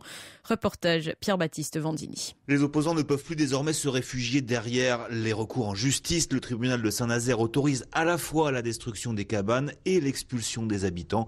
Mais pour autant, Julien Durand, porte-parole de l'ACIPA, la principale association d'opposants, ne rend pas les armes. Nous, on a le bouclier de la résistance paysanne qui est devant, mais aussi on a le bouclier, nous, c'est de notre légitimité à défendre notre bocage. Et ça, on ne l'enlèvera pas. On est très déterminés. Et Françoise Vercher, conseillère générale élue opposée au projet, appelle le gouvernement à la raison. J'espère vraiment qu'au-delà de l'absence de protection juridique, il y aura tout de même une forme de bon sens et de sagesse qui empêchera l'intervention. Parce que je crois que s'il y a une intervention aujourd'hui, personne ne peut répondre de ce qui se passera. Personne. En tous les cas, sur place, les opposants sont prêts. Des heurts ont eu lieu ce matin. Pour cet opposant, la guerre front contre front a débuté. Les forces de Vinci et de l'État qui sont en présence sur la zone à défendre sont considérées comme des forces ennemies et menaçantes. Ici, ils ne sont pas chez eux et les forces de l'État ne sont pas bienvenues étant donné qu'elles sont ici pour nous déloger et pour transformer ici en nappe de béton. Et il ne reste maintenant qu'une décision politique à prendre pour que les forces de l'ordre interviennent. Notre-Dame-des-Landes, Pierre-Baptiste Vanzini, Europe 1. Des salariés de PSA, principalement du site d'Aulnay, ont laissé éclater leur colère ce mercredi à Poissy au lendemain de l'annonce des 1500 suppressions de postes supplémentaires d'ici 1 an et demi. Ils ont provoqué des dégâts sur ce site des Yvelines. Les syndicats, à l'exception de la CGT, ont dans l'ensemble condamné ces dégradations. La direction va porter plainte. Jean-Marc Ayrault a déclaré comprendre les tensions et les inquiétudes des salariés. Le Premier ministre qui a appelé à une poursuite du dialogue entre les partenaires sociaux. Un père et ses 2 fils arrêtés à Marseille dans le cadre cadre de l'enquête sur l'assassinat d'une avocate. C'était le 30 novembre dernier. L'un des 3 hommes était un client de la victime. Des perquisitions ont été effectuées à leur domicile dans une cité tranquille des quartiers nord. L'avocate, maître Raymond Talbot, avait été retrouvée poignardée par son associé dans son cabinet en plein centre de Marseille. La 17e journée de Ligue 1 de football se poursuivait ce soir. L'occasion pour Marseille de se rassurer. 3 jours après son humiliation à domicile par Lorient, l'OM s'est imposé 2-1 lors d'un match à huis clos à Bastia. Elie Bopp, l'entraîneur de Marseille, est satisfait, mais il demande à ses joueurs davantage de régularité. Ce soir, c'était assez particulier avec ce huis clos. Voilà, on est plutôt dans la réactivité, on prend des claques à la maison et derrière on se met dans l'obligation de prendre des points. C'est ce qui s'est passé à Brest et ce qui vient de se passer ce soir. Il faut qu'on soit capable d'être actif sans être dos au mur. Il va falloir être capable d'enchaîner des résultats sur les 2 derniers matchs, à commencer par Toulouse. Voilà. On ne peut pas faire une saison ou continuer avec ces montagnes russes. Elie Bopp au micro européen de Jean-Michel Cabury. On retient également cette contre-performance de Lyon, tenue en échec 1-1 à domicile par Nancy. 19e au classement, les Lyonnais restent toutefois leaders au classement. Victoire de Montpellier 2-1 sur la pelouse de Brest. Ajaccio a dominé Reims 2-0. Lorient s'est imposé face à Sochaux 2-0. Même score entre Évian-Thonon face à 3. Suite et fin de cette 17e journée de championnat. Ce jeudi, Bordeaux recevra Saint-Étienne. On en vient à la météo de ce jeudi. 20 départements, je vous le disais, sont en alerte orange, à la neige et au verglas, des Côtes-d'Armor à l'Essonne, en passant par la Sarthe, la Vendée et le Loiret. Le temps sera gris sur l'ensemble du pays après une matinée froide. Place au redoux l'après-midi. 3 degrés prévus à Strasbourg, 6 à Grenoble, 7 à Paris, 10 à Bordeaux, 11 à Rennes et jusqu'à 13 à Bastia. Il est minuit 8. Passez une très belle nuit sur Europe 1 en compagnie de Caroline Dublanche.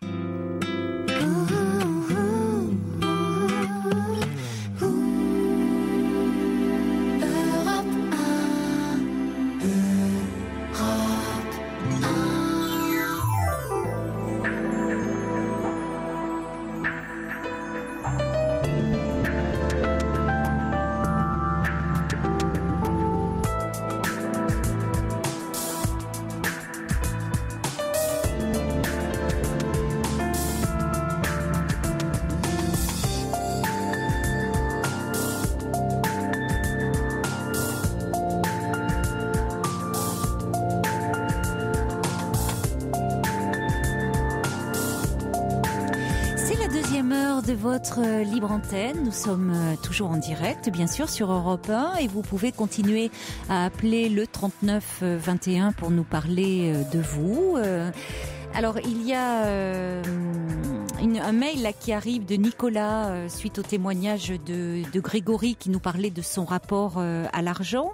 Nicolas dit « Je suis dans une situation difficile parce qu'actuellement chez mes parents, à 25 ans, je souhaite prendre mon indépendance. Le problème, c'est que mes parents me font comprendre que si je pars, ils seront incapables d'assumer la maison familiale et donc de vendre à cause de la perte de mon salaire qui est associé à leurs revenus. » C'est là où on voit bien l'argent qui est aussi un instrument de pouvoir. Nicolas, vous n'avez pas mis votre numéro, mais si vous souhaitez en parler avec moi à l'antenne, vous êtes le bienvenu, parce que là, on est typiquement dans ce rapport-là, argent-pouvoir et chantage affectif.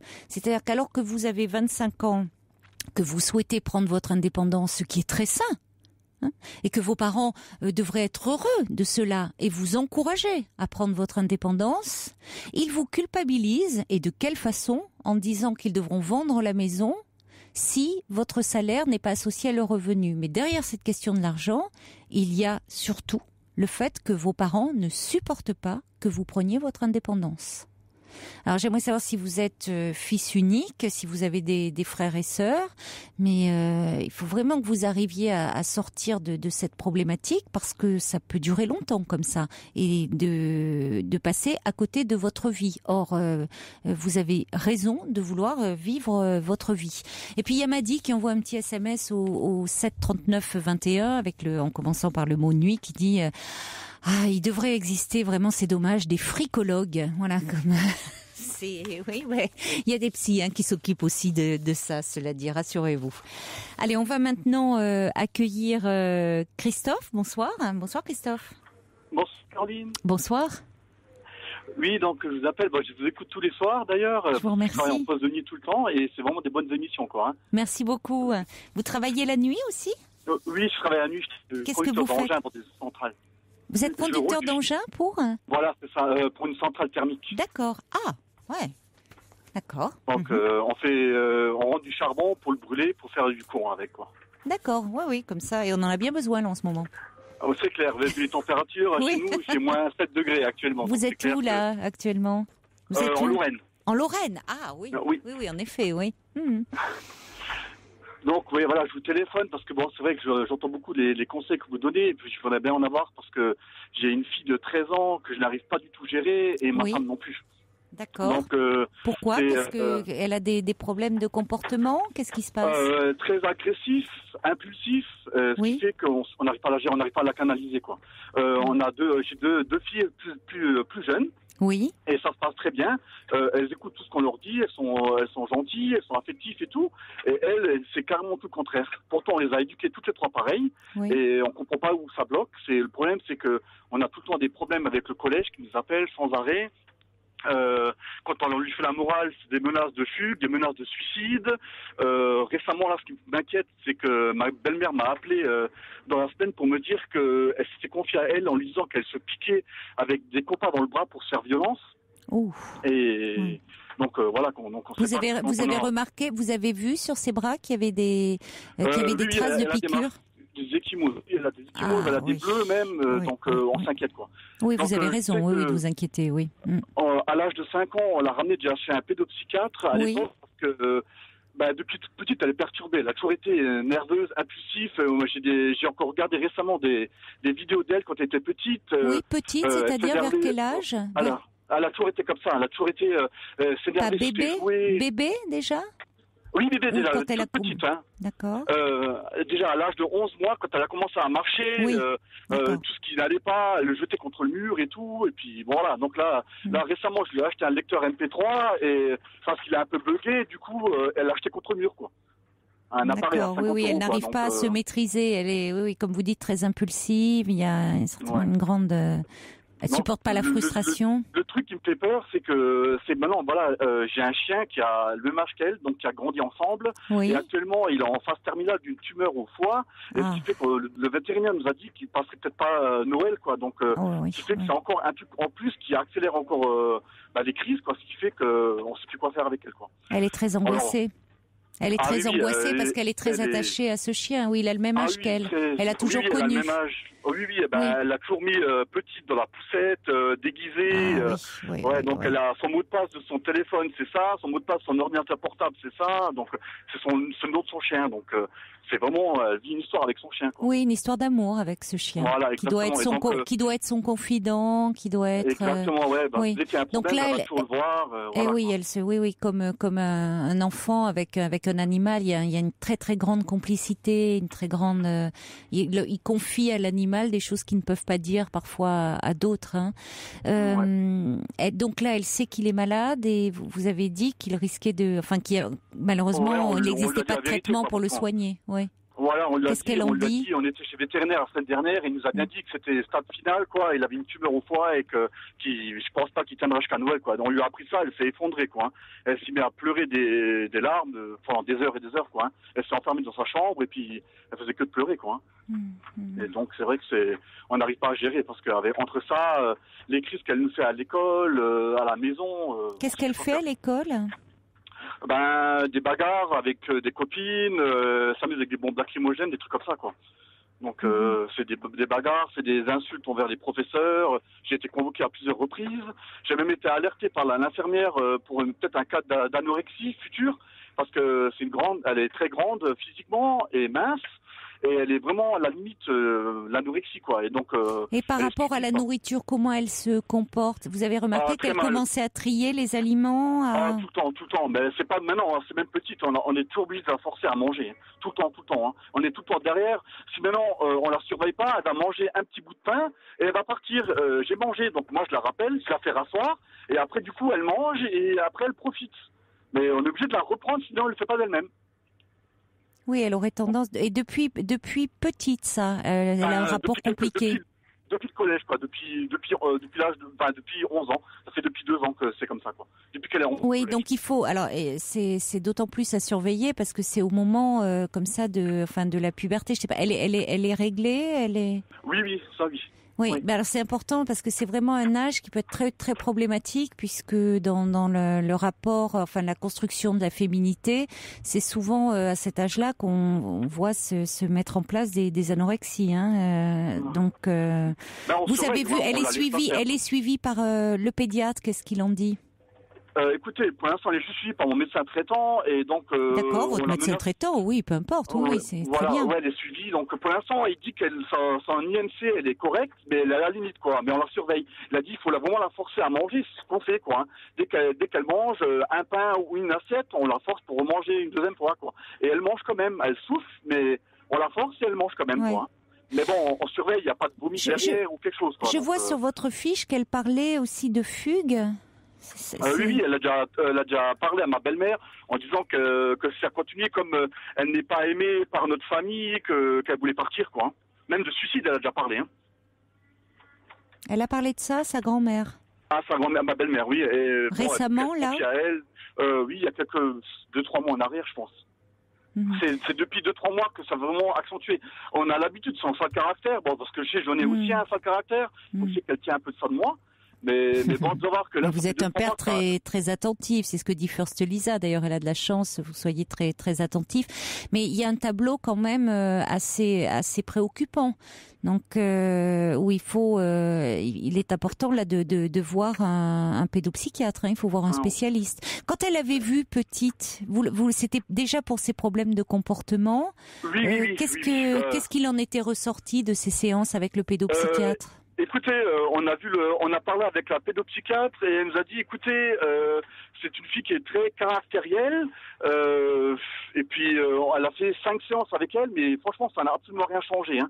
Mais oui, mais c'est pour cette raison que vous la meniez en même temps, donc évidemment, elle vous dit ça, elle est marrante. C'est pour cette raison-là que vous la meniez. Entre autres. Franchement, on n'a pas eu d'issue, quoi. On est allé 5 fois, on l'a ramené 5 fois à l'âge de 5 ans, et franchement, on en a abandonné parce qu'elle nous racontait on lui demandait justement qu'est-ce qu'elle faisait là-bas. Elle me demande de me raconter ma journée, et puis voilà, quoi, il se passait rien, quoi. On lui a dit, mais c'est tout ce qu'elle te demande, et donc, on a arraché, quoi. On a lâché l'affaire. D'accord. Oui, alors, peut-être, oui, d'accord. C'est vrai qu'avec un enfant, il faut déjà que le contact puisse s'établir.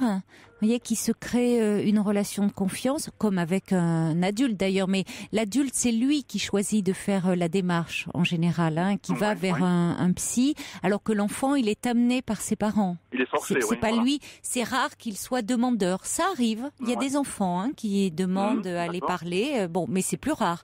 Donc, dans la mesure où l'enfant est amené par ses parents, que c'est la demande au départ des parents, il y a toute une prise de contact, il faut apprivoiser cet enfant. Et alors c'est vrai qu'après, les thérapies d'enfants, si vous voulez, c'est au départ, oui, ça va être par parler de leur quotidien, comment se passe une journée, les faire dessiner, les faire jouer. Enfin, vous voyez, il y a plein de façons d'entrer en relation avec eux, autre que la parole.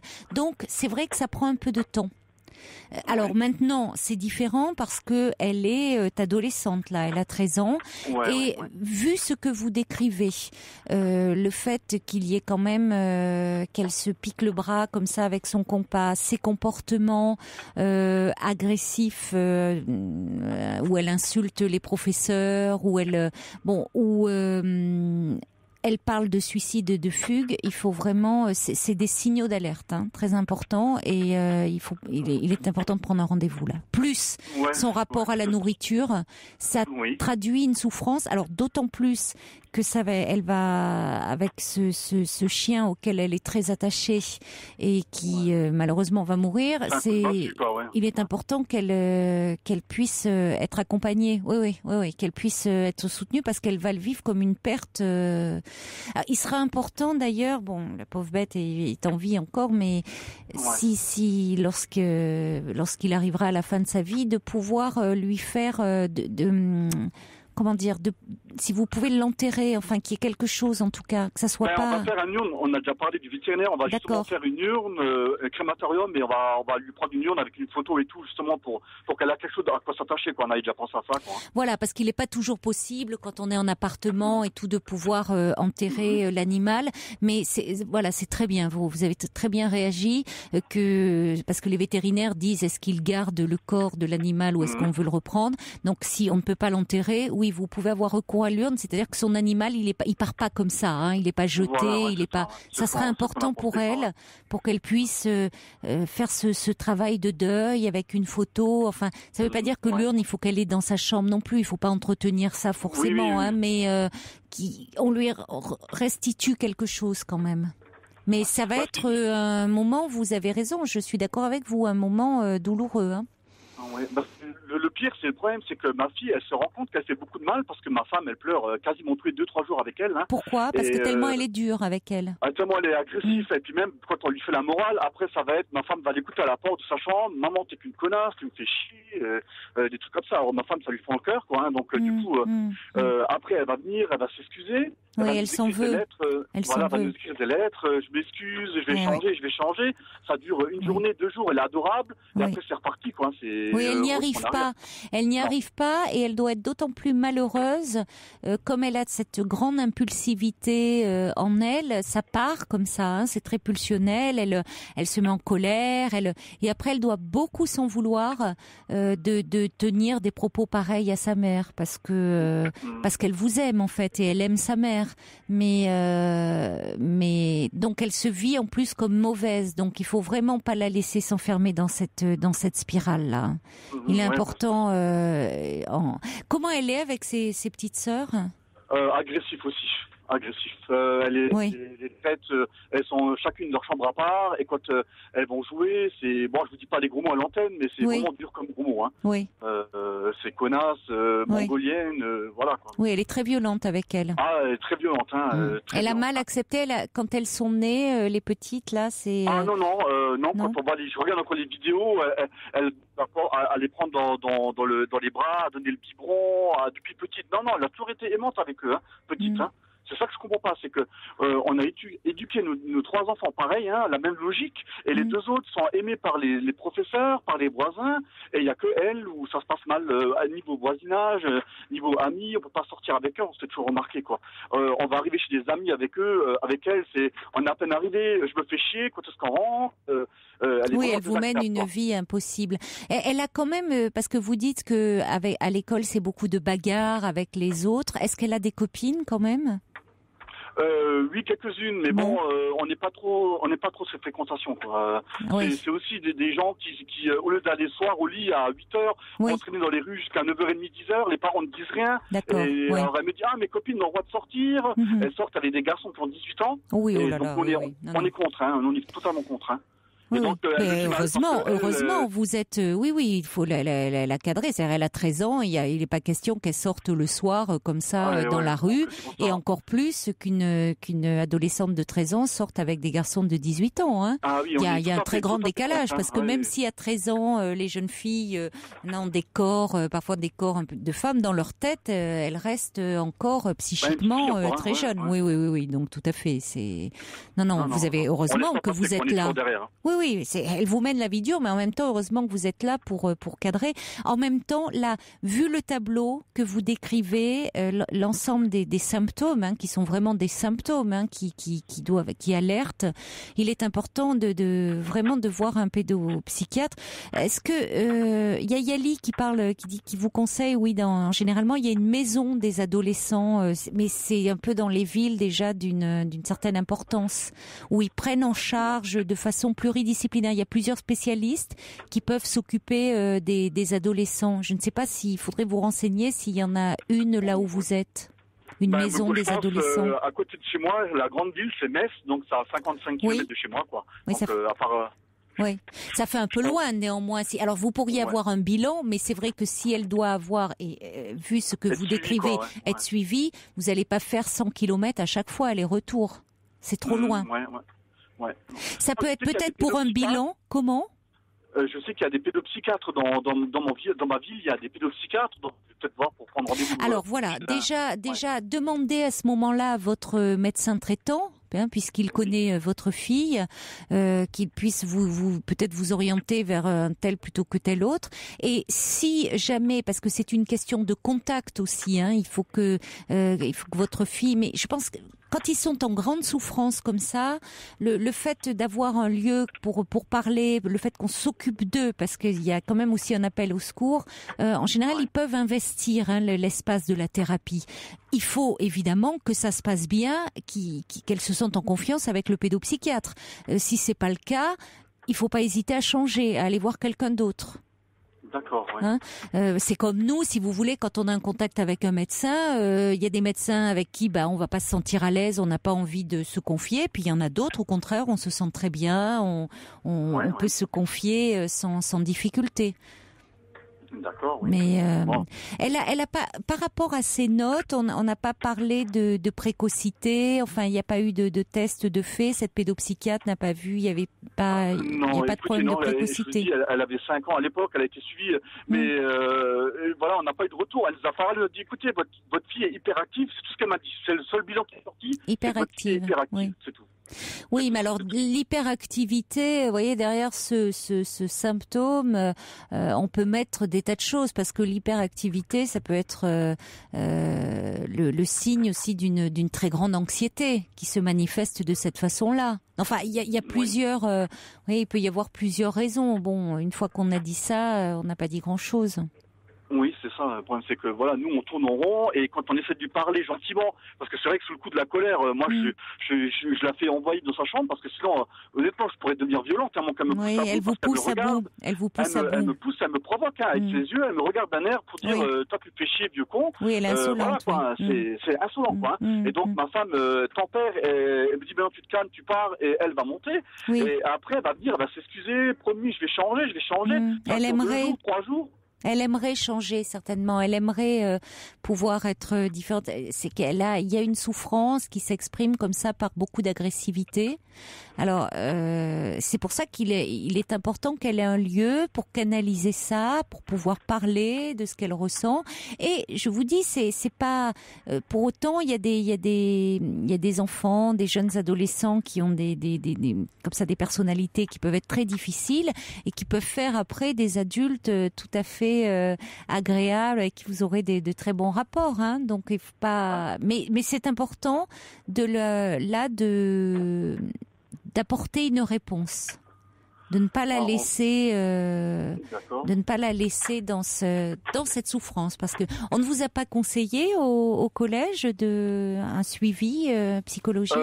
Elle est suivie par justement une assistante sociale qui m'a téléphoné à la maison, justement par rapport à l'anorexie, et elle nous a demandé comment ça se passe à la maison, si elle mangeait, tout ça. On lui a expliqué qu'on était toujours derrière elle, mais qu'elle est carrément obsédée par son poids, et ma femme a trouvé un message qu'elle faisait un pari avec une copine à elle pour perdre du poids en 1 semaine sans rien manger. Et donc ma femme a pété un plomb, il a dit, si je vois encore ce genre de message là sur le téléphone, ça va aller mal, quoi. Du coup, ma femme, elle est toujours derrière pour la faire surveiller, pour manger, quoi. Parce que sinon, si on l'écouterait qu'elle, elle mangerait un petit bout de pain ou 3 cuillères dans son assiette quand on mange le midi, et voilà, quoi. Pour elle, elle a mangé.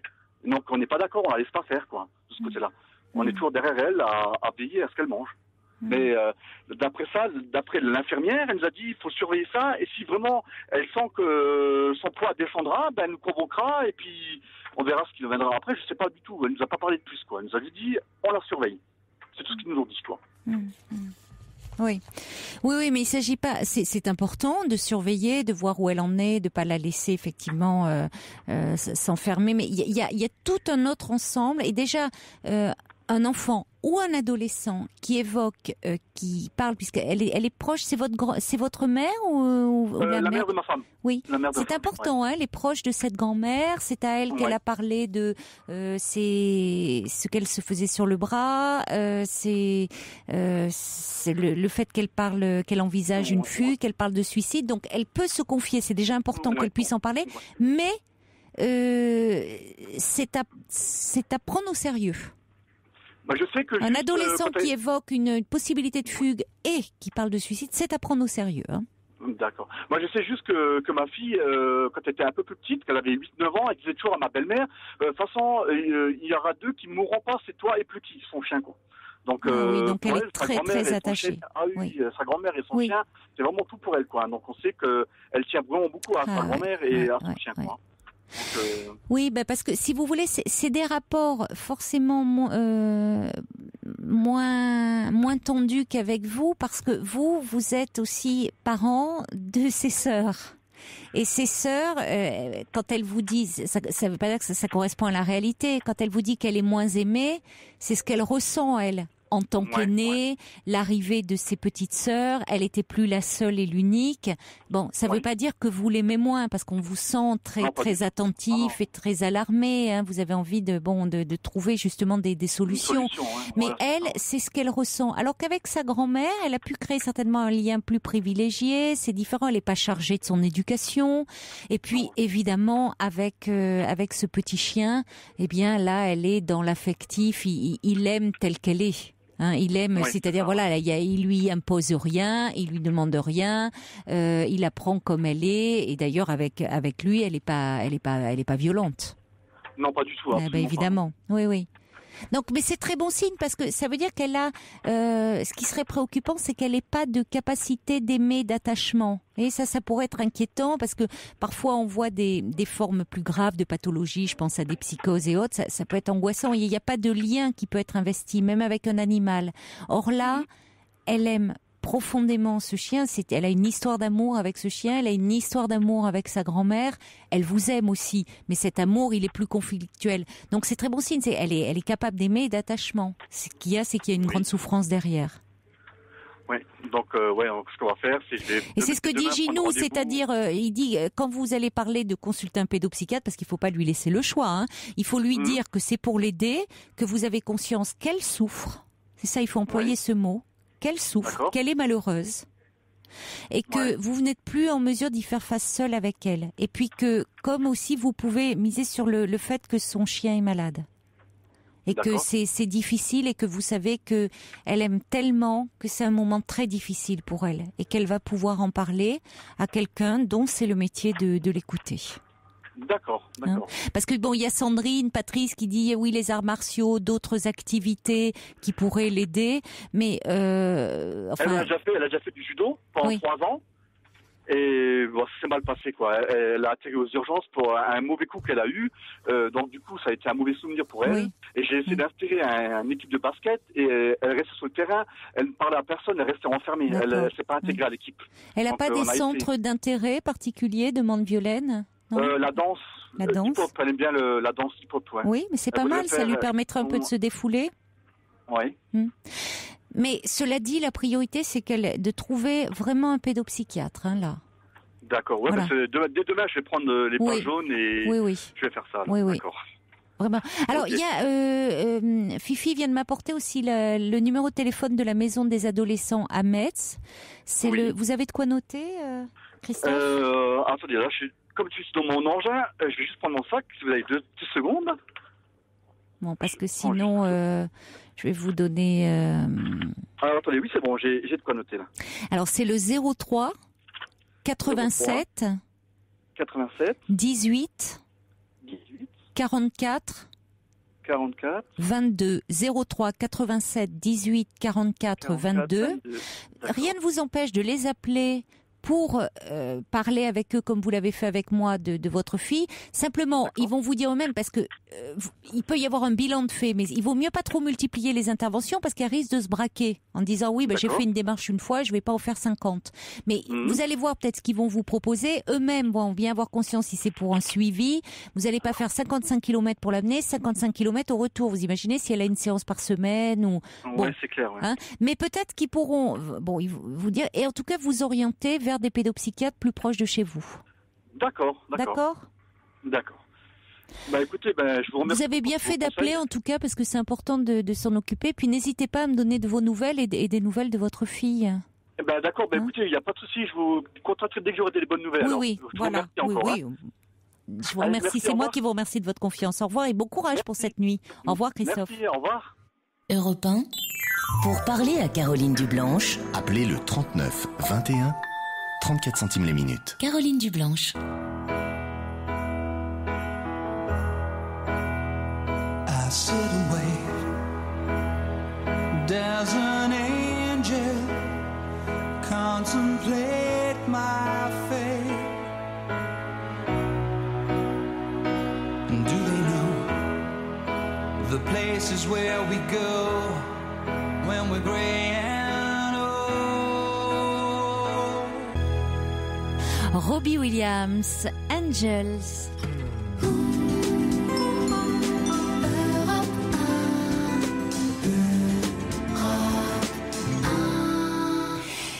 Le témoignage de Grégory sur le rapport à l'argent vous continue à vous faire réagir. Là, deux mails, Catherine qui dit « Durant mon enfance, j'ai manqué de tout et je n'arrive toujours pas à équilibrer mon budget. J'ai 51 ans, j'essaie de faire mes comptes. » Mais j'ai toujours tendance à me dire, je pose 0 et je retiens tout. Exemple à ne pas suivre. Catherine qui embrasse toute l'équipe. Et puis Nina qui dit, j'ai été très sensible à tout ce qui a été dit au sujet de l'argent ce soir. À 44 ans et avec un beau parcours universitaire, j'ai un doctorat. Je me suis pourtant organisée depuis toute petite pour ne pas être autonome financièrement. Comme je l'ai déjà dit à mon psy, avec les conséquences que vous imaginez, j'ai compris ce qui dans mon histoire personnelle est à l'origine de cela et je fais tout pour que ma fille de 6 ans ne reproduise pas cette situation plus tard. Aujourd'hui, je commence à peine à en sortir, mais une relative indépendance financière me fait très très très peur. Bref, le rapport à l'argent, quelle histoire, pourquoi pas une soirée sur ce sujet. Merci à tous pour vos interventions, dit Nina. Et puis, je voulais faire un petit clin d'œil aussi à Jungle qui dit c'est la première fois que je vous écoute sur les conseils d'un ami. Merci, bienvenue et merci à cet ami parce que cette émission elle a beaucoup fonctionné aussi comme ça grâce à vous tous et aux bouches à oreilles. Bonsoir Josépha. Bonsoir Caroline, bonsoir. Merci de me prendre à l'antenne. Je vous en prie. Je me permets de vous appeler pour vous exposer un souci qui ne n'est peut-être pas un. Je suis souvent la confidente de mes petits-enfants quand quelque chose ne va pas. On voit avec Christophe, comme la fille de Christophe se confiait beaucoup à sa grand-mère aussi. C'est précieux les grands-parents. Hein. Oui, moi j'ai 6 petits-enfants. Ils ne m'appellent pas souvent, mais quand ils m'appellent, c'est que quelque chose ne va pas. Et il se trouve que là, le fils aîné de ma plus jeune fille va début janvier épouser une jeune femme japonaise parce qu'il a une licence internationale de japonais et il a un petit peu vécu là-bas, donc il est revenu avec cette jeune femme. Et ma petite fille, ils vont se marier, ne supporte pas que son papa l'accompagne comme s'il était le père, parce que les parents de cette jeune femme japonaise ne viendront pas. Alors, je ne sais que lui dire. Je lui ai simplement dit, écoute, je crois que tu devrais en aparté, toute seule, avec ton papa, lui en parler. Parce que je l'ai sentie ce soir vraiment bouleversée. Bouleversée, elle s'est sentie rejetée, atteinte dans son affectif, vraiment pas bien. Elle a quel âge, votre petite... Elle a 22 ans. Elle est étudiante à Paris, c'est une excellente élève. Donc c'est son frère qui se marie. C'est son frère aîné. Oui. Donc elle ne supporte pas que son père amène à l'hôtel cette jeune femme en lieu et place du père de cette jeune femme japonaise, puisque les parents ne feront pas le déplacement. Exactement. Ouais, elle a une réaction de jalousie, comme si elle aurait aimé être la première à être conduite à l'hôtel par son père. Elle trouve que ceci est déplacé, que son papa, la seule jeune femme qu'il devrait accompagner, c'est elle. Alors, je ne savais que lui dire, si ce n'est d'en parler avec son papa. Vous avez très bien fait. Vous avez très bien fait, Josépha. C'est-à-dire qu'il y a quelque chose dans cette relation très fusionnelle à son père, une relation amoureuse au sens évidemment platonique du terme, mais il y a quelque chose de très oedipien. Ça va bien au-delà de la tradition. C'est-à-dire son père est à elle et elle ne veut pas le prêter entre guillemets à une autre, comme si cette autre usurper sa place. Exactement. Et puis c'est aussi son frère qui va se marier. On est dans une problématique. Son frère aîné, elle n'a pas d'excellent, elle n'est pas très proche de lui. Justement, donc elle accepte d'autant moins que son père conduise sa belle-sœur à l'église, qui prenne le rôle de père. Et donc, elle me dit, tu comprends, je suis à l'écart un petit peu des préparatifs, on ne me demande pas mon avis, etc. Mais je pense que pour ma fille, donc la future belle-mère, ça n'est pas facile. Elle doit être proche de cette jeune femme, peut-être plus actuellement, parce que ses parents ne sont pas là et que c'est quand même un événement. Oui. Elle va pas arriver, ça se fait, c'est dans la tradition. Normalement, la mariée arrive au bras de son père. Oui. Bon, et là, c'est alors il faudra que le père de cette jeune femme lui explique que évidemment c'est assez intéressant parce que dans la symbolique, c'est comme si aussi c'est lui qui va la conduire à l'hôtel. Il y a quelque chose. Elle a une image de couple. Peut-être. Parce qu'elle est très très attachée à son père. Oui, mais c'est très symbolique. D'ailleurs, dans cette tradition, c'est le père qui amène sa fille et qui la remet entre les mains d'un autre homme. Bon, oui. Donc, elle est forcément très attachée à son père, oui, pour réagir comme ça. Mais elle a aussi une image de couple, alors que il faut bien lui dire que ça sera même pas un père de substitution parce que il y a sa place. C'est comme si elle se sentait menacée dans sa place. Sa place n'est pas remise en question. C'est-à-dire que cette jeune femme, donc elle, c'est sa belle-sœur et ça sera la belle-fille de son père. Il ne peut pas avoir, même s'il a des liens qui se créent, amicaux, voire affectueux. Après tout, tant mieux. Elle ne prendra jamais sa place à elle.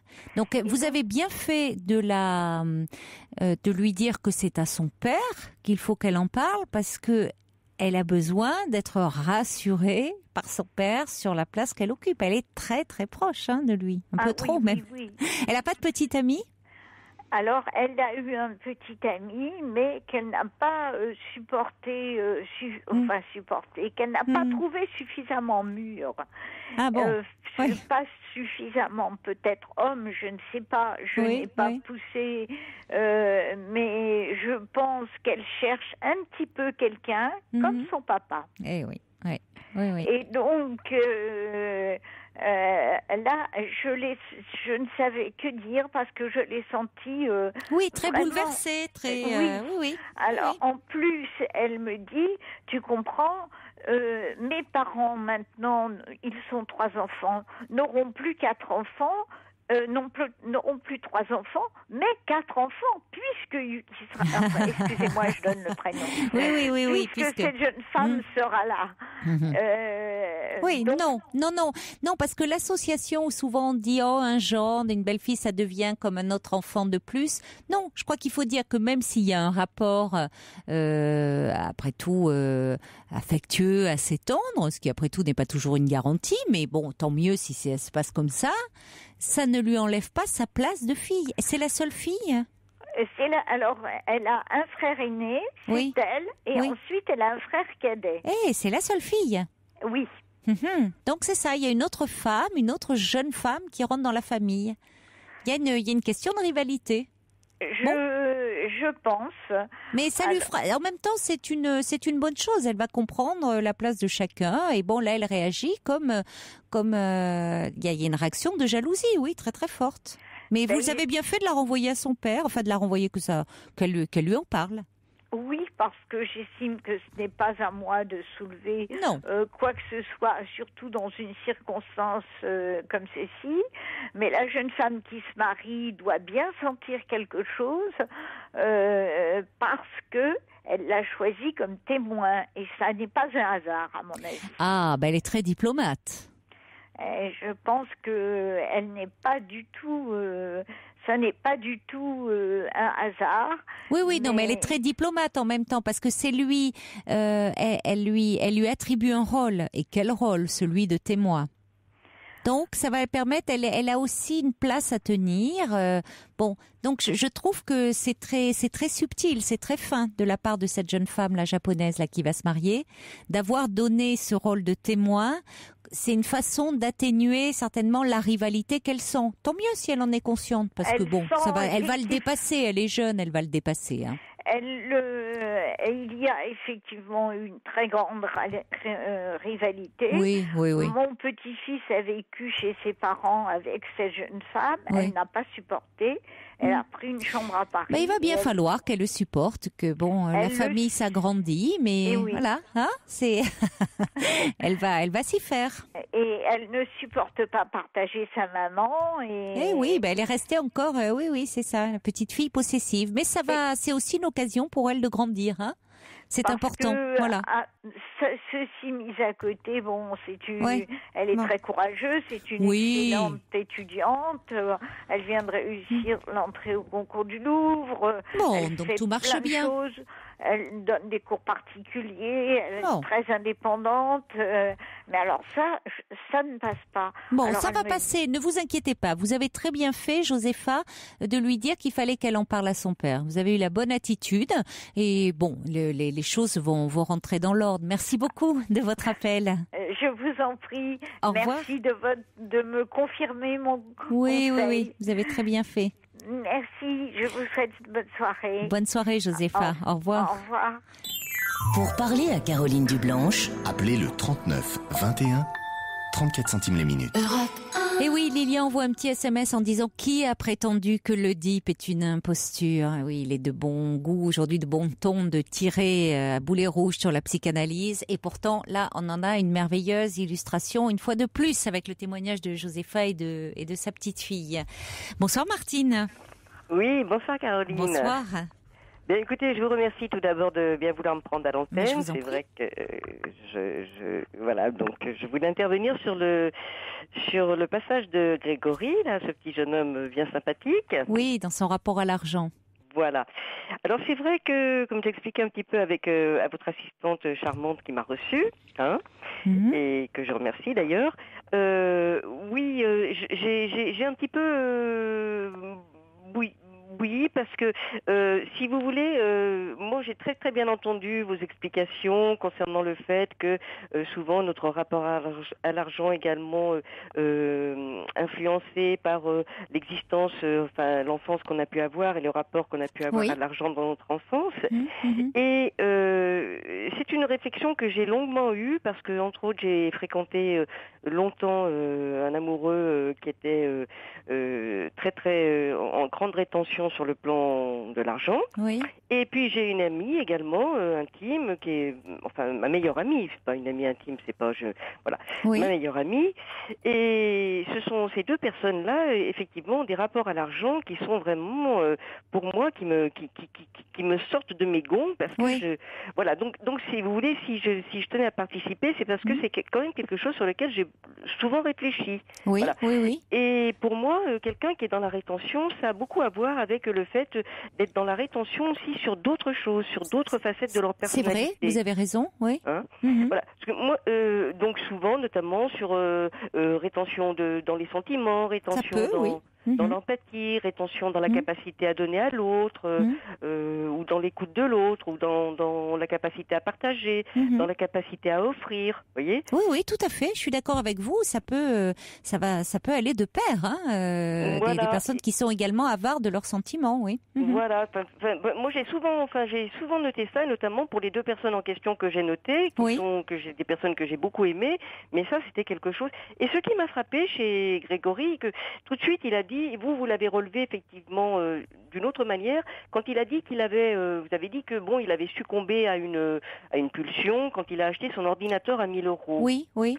Et moi, si vous voulez, je l'analyse pas de la même façon. Pour moi, quand même, parce qu'il dit oui, je me fais plaisir, mais je me sens coupable. Mais vous voyez, quand il dépense de l'argent, c'est pas pour faire plaisir aux autres. Et c'est ça qui m'a choqué quand même. Vous voyez, donc quand vous disiez il a vécu peut-être, je comprends dans son enfance. Oui, il y avait beaucoup d'éléments de réponse dans ce que Grégory décrivait de son enfance. Oui. Tout à fait. Mais c'est vrai qu'on peut aussi être tout à fait à l'inverse. Personnellement, j'ai vécu une enfance très très douloureuse dans la frugalité, pas loin de la misère, etc. Et moi, je suis tout à fait à l'inverse, vous voyez. Et donc, j'expliquais à votre assistante que j'étais une grande adepte de John Cassavetes, le cinéaste. Oui. Parce que pour moi, c'est vraiment l'exemple type de la générosité. Et qu'il le montre dans tous ses films. Quand on voit un film comme Gloria, sa femme Gena Rowlands, chaque fois qu'elle prend un taxi, elle dit keep the change, gardez la monnaie. C'est des gens qui et lui en même temps il dit il donne l'argent, il donne les sentiments et voilà. C'est pour ça que je voulais intervenir parce que pour moi ça participe un peu d'un tout. Et peut-être que Grégory devrait s'interroger. Moi, j'avais un peu de peine pour son compagnon parce que je me disais que peut-être Grégory, malgré toute la gentillesse dont il avait l'air d'être coutumier, peut-être ne s'interroge-t-il pas assez sur sa capacité d'empathie ou de compréhension ou d'amour qu'il a à donner à son compagnon. Parce que quand même, effectivement, l'argent, là, doit servir à montrer qu'on est attentif à l'autre. Oui, non, mais je vous rejoins dans ce que vous dites. C'est vrai. Ça me fait plaisir. Non, mais c'est voilà, vrai. je voulais pas, c'était pas du tout une critique, mais c'est juste, vous voyez, c'est pour ça que ça me faisait bouillir, parce que vraiment, moi, ça me révolte. Si vous voulez, pour moi, avoir vécu une enfance difficile, ce n'est pas une excuse d'être dans la rétention vis-à-vis de l'argent. Non, mais après, si vous voulez, quand je disais que ça s'enracinait dans l'enfance, c'est la façon dont la personnalité se construit. Oui. Et après, vous avez raison, c'est pas parce qu'il y a des personnes qui ont vécu dans une enfance très difficile et qui pour autant ne sont pas dans la rétention vis-à-vis de l'argent. Parfois même au contraire, elles adoptent l'attitude inverse. Donc, mais pour autant, ça s'enracine toujours dans l'enfance, comme beaucoup de choses dans la construction de notre personnalité. Bien sûr, bien sûr. Et c'est vrai que vous avez raison de dire qu'il y a des personnes qui sont avares vis-à-vis de leurs sous, mais aussi vis-à-vis de leurs sentiments. Et ça, c'est terrible. Voilà, et vis-à-vis d'autrui, qui ne donnent pas, qui ne sont pas généreux, et qui ne sont pas dans l'engagement. Vous voyez, ça se traduit dans tous le schéma de leur vie. Et c'est pour ça que peut-être Grégory devrait un petit peu réfléchir à ça. Et je ne sais pas, ne serait-ce qu'en allant peut-être participer bénévolement à une association. Et peut-être tout d'un coup, il va un peu changer sa façon... peut-être de considérer autrui et son rapport à l'argent, peut-être ainsi, je ne sais pas. Je crois qu'il faut qu'il règle beaucoup de choses avec sa famille aussi. Bien sûr, ça n'empêche pas. Oui. Mais il y a un petit message de Georges là qui me dit moi je suis argentée comme une cuillère en bois et ma seule richesse c'est de pouvoir vous écouter le soir. Bon, c'est gentil parce qu'on s'enrichit en vous écoutant tous les uns et les autres. Donc merci beaucoup Martine d'avoir réagi comme ça, d'avoir donné votre point de vue. Un grand plaisir. Merci Caroline. beaucoup. Au revoir. Toujours à côté, un petit SMS de Violaine qui dit « Mais Grégory se remet en question. La preuve, il a appelé. » Oui, tout à fait. Il était dans une grande demande. Belle nuit à vous. Faites de beaux rêves.